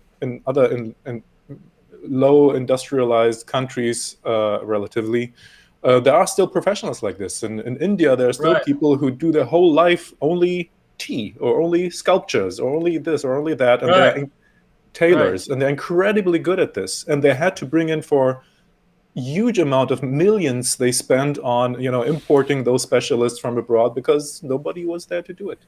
No, a lot of it has to do with, like, in America, we used to have trade schools. Like, you would go after high school, you go to a trade school and learn a trade, learn to be a car mechanic or learn. We really don't have those anymore, and I think that again, this is hard. It's hard work to learn how to do meticulous woodworking or metalwork or glass work, people are passionate about that. Yeah. If you like it, you're gonna do it anyway. I mean, you love what you did in Tango Shalom. Yeah. When you received that, of all those different resolutions and all that, maybe you wanted to kill yourself or something. I pretty much did. Right, but the thing is that because you like what you were doing, you really like what you were doing, you believe in that project, you did the job, and that's it. You know what I mean? Well, again, I looked at it as a creative challenge. Because I was trying to explain to the director and the producer, because they're like, they don't get it. They're like, what difference does it make? And I said, well, it's time wasted. The color space, and it's going to work. But then I knew, the funny thing was I didn't have an assistant, so I was doing all the work myself. And I knew I knew that there were things like I'll give you another example. I'm always trying to figure out. So we had no money for post on this movie. Right. So normally what you would do is you would take all of your raw files and you would transfer that media over to your post-production facility that's color timing and all that. So you'd put everything on their computer.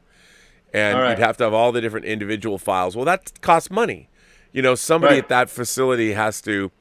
So I was working on this short film, Skyfighter, and at the same time that I was doing Tango Shalom, and I found this colorist, Randy Kuhnfield, that I was working with, and he said, you know, you don't need to bring all your media over. All you need to do is just export your 4K file, the whole movie. That's all you need to do is just export it, and we'll color time that whole file. And I'm like, you don't need the original media? He's like, no. And I'm like, are you sure? Like, I was totally worried about it. So I did this on the short film, and it was only 15 minutes. And I said, so my reels are they're 20 minutes long, because even though you're working digitally, I still like to break up my reels into 20-minute sections so the sound guys don't have to mix. They don't have to open up. They can have 6 separate projects for 6 different reels, as opposed to having one giant project. And so he said, yeah, well, you can do that. And so with Tango Shalom, I exported each reel and then gave him the reel, and we color timed that file, and it cost me, I saved thousands and thousands and thousands of dollars doing it that way. And I didn't know if it would work, and I goes, no, it'll work, it'll be fine. And I'm like, okay, but will it pass QC and all that? And he's like, yeah. And so we did it that way. And, you know, I had the director of photography come in, Massimo, and we were color timing it together. And it was less, the entire process was less than half of my budget. My budget had a certain number, and it was less than half of that because I did all the preliminary work. So it did all this work, fell to me to prep everything and get it ready to go. Normally I just turn over. So I did it all. And when it worked out, I mean, it was fantastic. And we saved so much money and we went so much faster. And I couldn't believe it. I'm like, why isn't everybody doing this? You know, this is the best way to do it. But yeah. I want to ask you something about that. When you did Tango Shalom, all the 5 years and all that, and you were doing that movie out of, I don't know, the more percentage about passion and the less percentage about money, or maybe it was half and half? No, it wasn't about, I mean, the money, I was getting paid, but the money was inconsequential because, you know, it was small money. Yeah, if I was paid for the amount of time I actually put in, they would have owed me hundreds of thousands of dollars. Yeah, yeah. That's what I thought. What I thought. Yeah, it was never about the money. It was about getting the movie done. And you know, it's funny because it is a very small, low-budget, independent movie. But, you know, I'll give you an example. We had to buy stock footage, like of certain cityscapes and things like that. And I said to a friend of mine, I go, you know, there's storytelling-wise, we needed thunderstorms. And I'm like, can you put, for visual effects, can you put some lightning flashes in there? So I gave stock footage to a friend of mine that would turn them into VFX shots where we have lightning, and it was just nuts. But it made the movie better. I was also so curious about what, in a movie like this, like Tango Shalom, you're the VFX supervisor, right? Yeah. Above all the other things. So I was always curious about how many effects shots does a movie like this need? You know what I mean? So well, can you explain about that a little bit? Okay, I'll tell you, because there's a lot of things people don't think about. So like at the beginning of the movie, it opens on a dream sequence where our main character is basically dreaming that he's in a biblical movie from the 1950s. All right. And there's one moment where Moses says, "Behold the promised land." And everyone kind of turns and looks. Well, there was no shot of the promised land. You know, there was and I said to Gabe, I said, you know, what we need here is we need a matte painting that looks like it was from the 50s. You know, so it's clearly animated, and we'll have the sunlight, the shafts of sun coming through, and you'll see water shimmering and birds in the background. And he just looked at me and goes, well, where are we going to get that? And I said, well, well, I've got a friend I worked with on the Axonar project, Tobias Richter. I'll just tell him, I'm like, I need a digital matte painting. As a matter of fact, I can show it to you. I think I can. Let me see if I can find.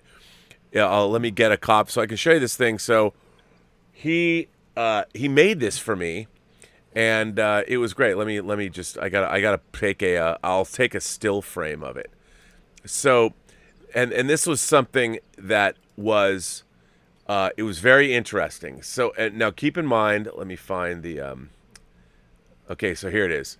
So. I'm gonna get this. I'm gonna put it up on. I'll put it up on the screen.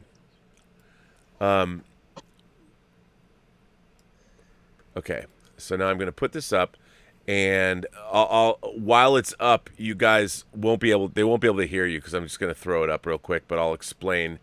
If you're looking at this on YouTube, you'll be able to see it. So this is a digital matte painting that we had done for Tango Shalom.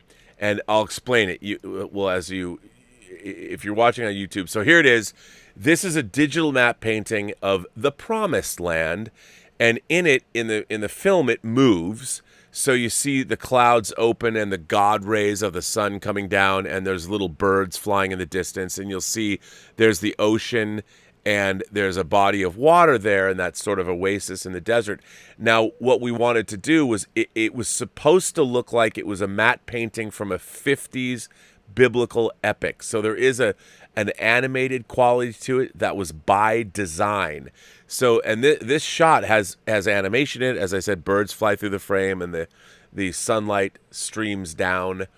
And so that was something that we needed, and suddenly I'm the effects supervisor. But there were all kinds of things. Like there were television composites. Like there were TVs that all the characters are watching, and the TVs just had green screen on the screens, and then those had to be composited with live action footage. So those became effect shots. And then there's a dancing balloon in the movie toward the end, and the dancing balloon was moved with fishing wire. Like clear, and I'm like, well, we got to do something about that. And the producer's like, well, what do you mean? I'm like, well, you can see the balloons attached to fishing line. Like we can't. And they're like, hey, people can't see that. I go, when you put it on a big screen, you're gonna see it. And they're like, well, what are we gonna do? And I said, well, we have to have it digitally removed. And it's an effect shot. And so I think there ended up being like 50 visual effect shots.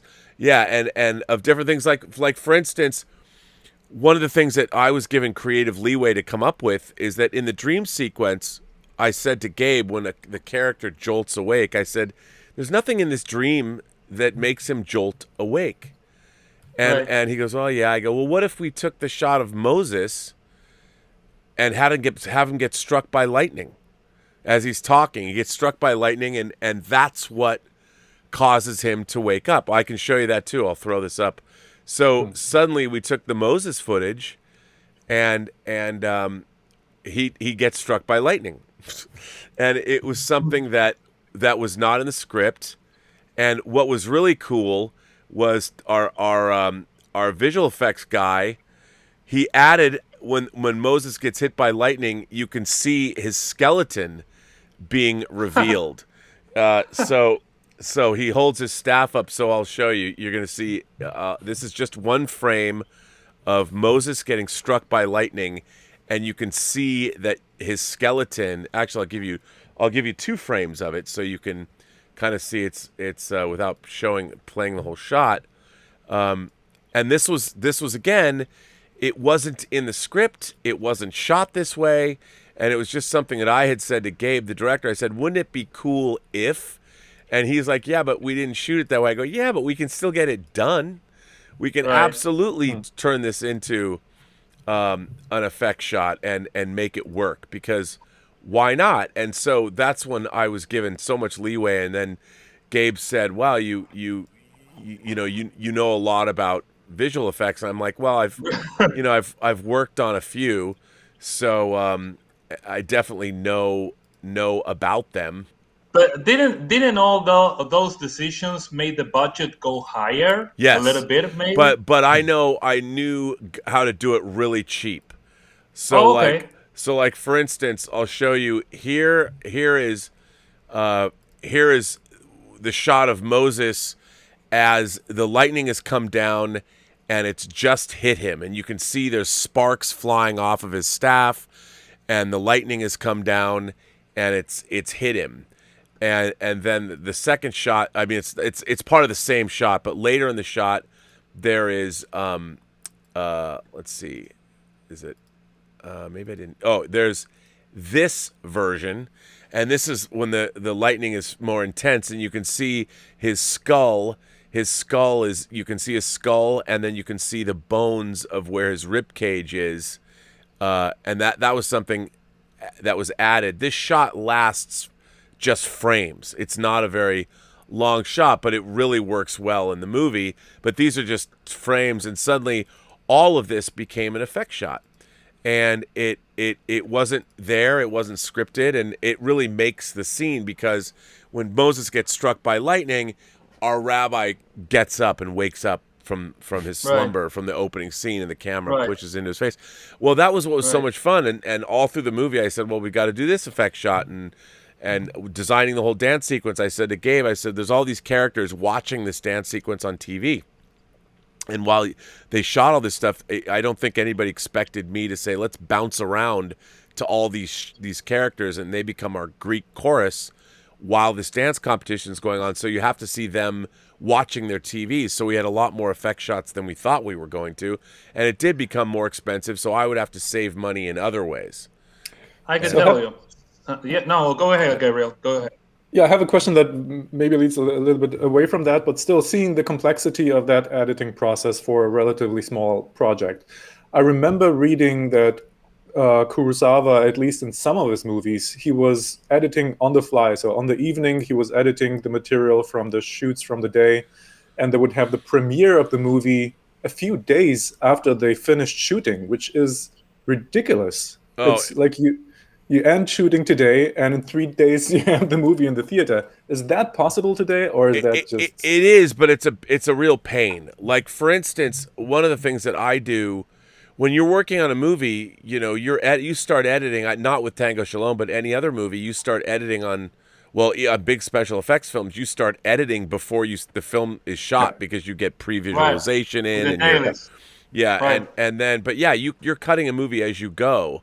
And by the time you get, if it's a long movie, you'll have a cut of the movie to watch. I mean, I wouldn't say premiere it, because you wouldn't have a sound. The sound mix probably wouldn't be there, but it could be. You could if you wanted to. Okay, but that's not practice anymore. It's I mean, no. I think it's still. I mean, look, with computer generated editing, with computer technology, you've got a movie to watch all the time. You can watch scenes almost instantaneously. Like we would cut a scene and we could play it back, and then I like to do, for Tango Shalom, I was doing I had a temp 5.1 stereo surround mix that I was building while we were editing. So when we and it wasn't the final mix by any means, but it was so we could always watch the movie, and we could put it in a theater if we wanted to, and it would always be in 5.1, which is sort of ridiculous, but it was helpful for the process because we always could listen to it that way. Yeah. Now, in a movie, in a musical, I'm not a fan of musicals, but I can say that in a musical, of course, music and sound is critical, right? Yes. Now, did the music part and the mixing part cost a lot of money? Or maybe you could do it fairly cheap, or maybe you had the right guy. No, I mean, it's again, a sound mix is very labor intensive. And our sound mixer's name, Steve Yeaman, did a terrific job. And a lot of, because the location sound was not great. It was not very well recorded. So there's a lot of ADR, a lot of automatic, a lot of dialogue replacement. So the actors came in. But was he like a part of the crew more as a passion project like you, or he was somebody that you had to pay a lot to get it right and all that? Kind of both. I mean, he'd worked with the director before. He had a fixed budget. It was a fairly sizable budget for our movie, It All was right. it was worked within the budget, but he did, again, like me, he worked hundreds and hundreds of more hours than he was being Right. paid for. Right. You know, Right. because it was all, it was that way. We did, the money just, Elizabeth, my girlfriend's like, how come you're doing this for so little money? I'm like, there is no more Right. money. There's no more Right. money. You know, there's not going to be any more money on this film, and I feel that, That you wanted to do it. yeah, You and wanted to finish. if we sell it, you know, on the back end, then I'll make some money. So And maybe you will. yeah, I mean, I'm not mean, going to make a you- lot of money, but I'll make No, something. but you have so many festivals showing it. I mean, somebody's gonna appear. Yeah, Somebody. we have a couple of, there's a couple of distributors in the mix, so Right. that's really great. I mean, for me, I just want the movie to come out, you know, and people to see it. Nowadays, there's You so know- much content. Movies go onto a streaming service and they disappear into a black hole. Coming know? back to a question you did, a long time ago in this stream, you asked if Gabriel, maybe I didn't say what I thought about if we were like pessimistic, or if we actually thought that it maybe optimistic about the future of you said sci-fi, but what I want to say about that, not, going away from sci-fi and talking about generally movies, you know what I mean? Yeah. I think listening to you talking about Tango Shalom and your passion project and all the hours that you spend working on this, and you're really happy about finishing this, and this is Get Out. You're not caring here that you maybe lost money because they didn't pay you enough or anything like that. You're talking about, all right, that's my baby or our baby of all the crew, right? And all that, and that's all that matters. So I'm very optimistic about that. I'm very optimistic that nowadays, maybe 30 years ago, 40 years ago, you have a filmmaker, and maybe he didn't know anybody. He was in a small town. Maybe he lived, I don't know, in some other country, and they didn't have any chance to make a film because they don't have the technology, they don't have the contact, they don't have the money, and whatever. And I'm optimistic about that because today, it doesn't matter where you are. You grab your phone, you get a small, an audio recorder, you get everything. And for really small money, you could get your film, you could get your movie. If you learn, if you spend the hours learning, you can do it. That's optimistic. Oh, yeah, You know no, what I mean? I agree with you. I mean, I think, it's still, it is very hard to make a good movie. Just like it's hard to be in a good band. Like, anybody can go buy an instrument. But the reason we don't have as many bands is because it is hard to master. And I think that what I love now is we now have a worldwide method of distribution. You can make a movie and put your movie up on YouTube, and thousands and thousands of people could see it if they wanted. We didn't have that 20 years ago. Right, you can make a movie. And the other thing is that with studios, yeah, they are like Blumhouse and other studios, or maybe A24, right, that make our tour visions for 5 million or 10 million or 2 million, like you are trying to do with the horror movies, right? Yeah, yes. And the thing is that you can do that today. Maybe 30 years ago, people will laugh at you if you are if you're not a nobody. But if some other people is a nobody, he doesn't know anybody. Who will make him a filmmaker? You know what I mean? Well, no, today you can do it. Like John Campia told me one day. Absolutely. He said, I want to make a documentary about movie trailers, and I'm like, right, okay. That sounds pretty cool. And in Hollywood, most people, people talk all the time. And John just said, okay, I'm going to do it. And I said, oh, I'll help you out. What do you need? I said to John, I go, we could take some time and get some really heavy hitters in this movie, some real big names. And he's like, no, I don't want to do that. There's just some people, I want to talk to people about movie trailers. And he found this guy who wrote a book about movie trailers in England and had him interviewed. And then we did a couple of days of interviews, and I got him like Ashley Miller, and I got him Michael Davis, who directed Shoot 'Em Up, and so we did this documentary. John just made it happen. He thought it up and did it, and we all participated. Great. Yeah, and we made it, great. And he put it up online. I couldn't believe it. I'm like, because so many people say, well, let's do this. And I'm always like, great, let's do it. You know, my friend Lucas Kendall, who made Skyfighter, he goes, I want to direct something, but they're not going to let me, so I need to make a short film. And so he took his feature-length screenplay and he shot it over a weekend and a day, and he wanted me to edit it. And I'm like, all right. You know, and suddenly we did. And then we sold it to the Dust Channel, and it came out. And I'm like, this is great. This is how it's supposed to go. People get the frustrating thing in my life is it's so hard to get movies off the ground. You want to be making these movies, and then you're like, you can't get anyone to greenlight them because you can't get them financed. Right. And that's the only thing that stops people, really talented people, from making movies is that they don't have the money to make them. Because you know, when you want to make, that's why. You know, if the Pierce brothers and Dave Parker and I think we could raise $6,666,000? I don't know. That's a tall order. No one's done that before. But I'll tell you one thing: if we don't try, we'd never make that money. Do it. And even if we made, like, let's say we made $2.5 million, right? Well, then we could make one movie.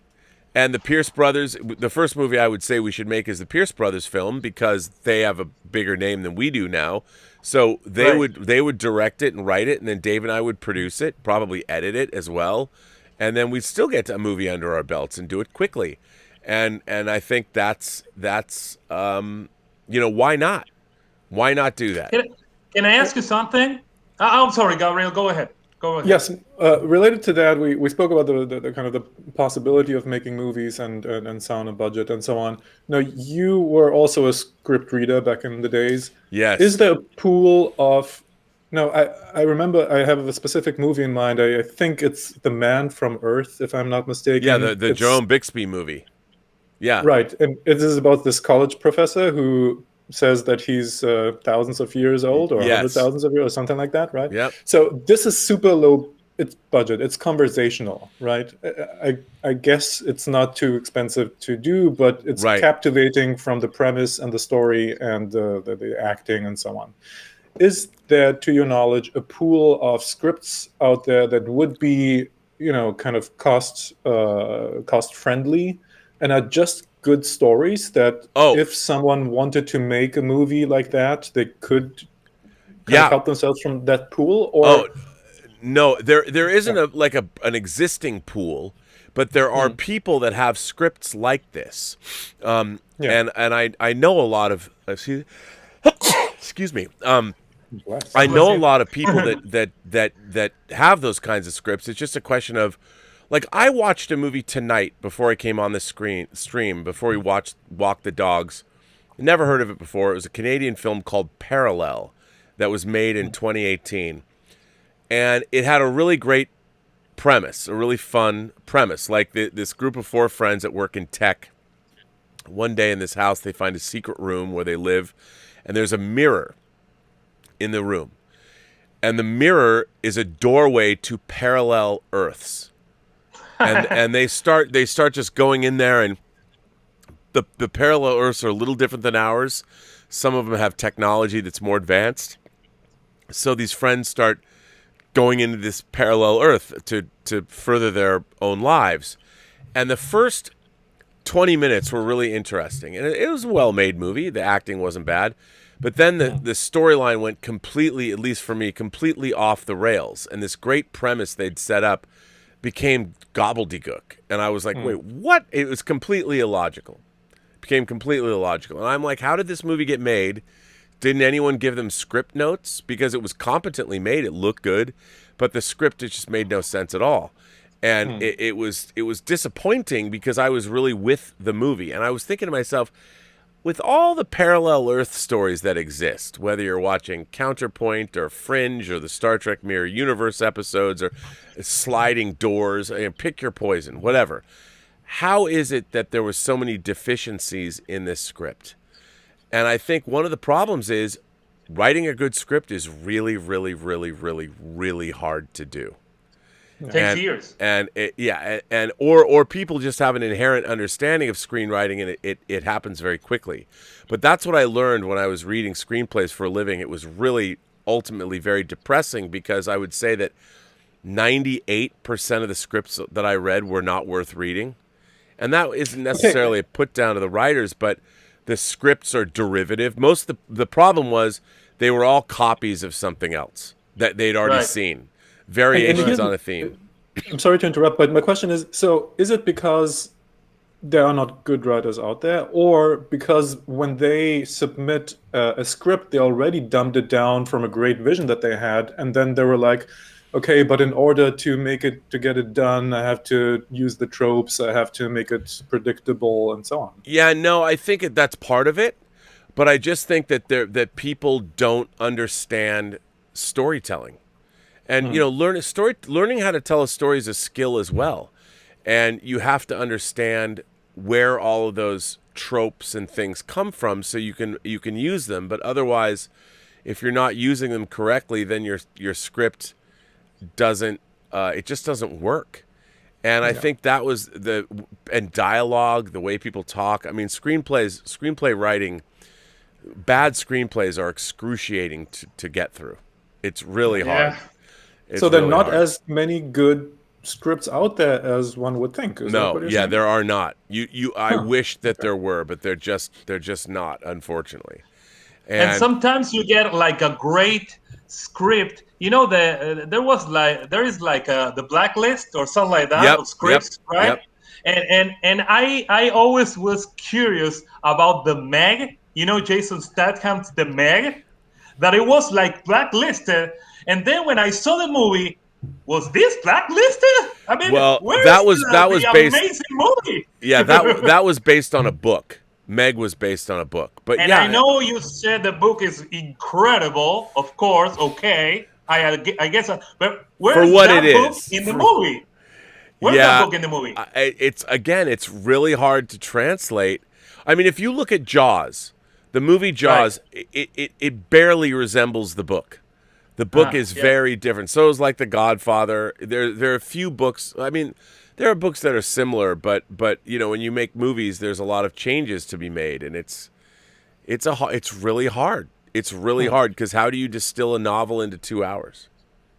Yeah. Listen, gentlemen, this has been a fantastic conversation, but it's after 2, and I've got to bring an end to Midnighter.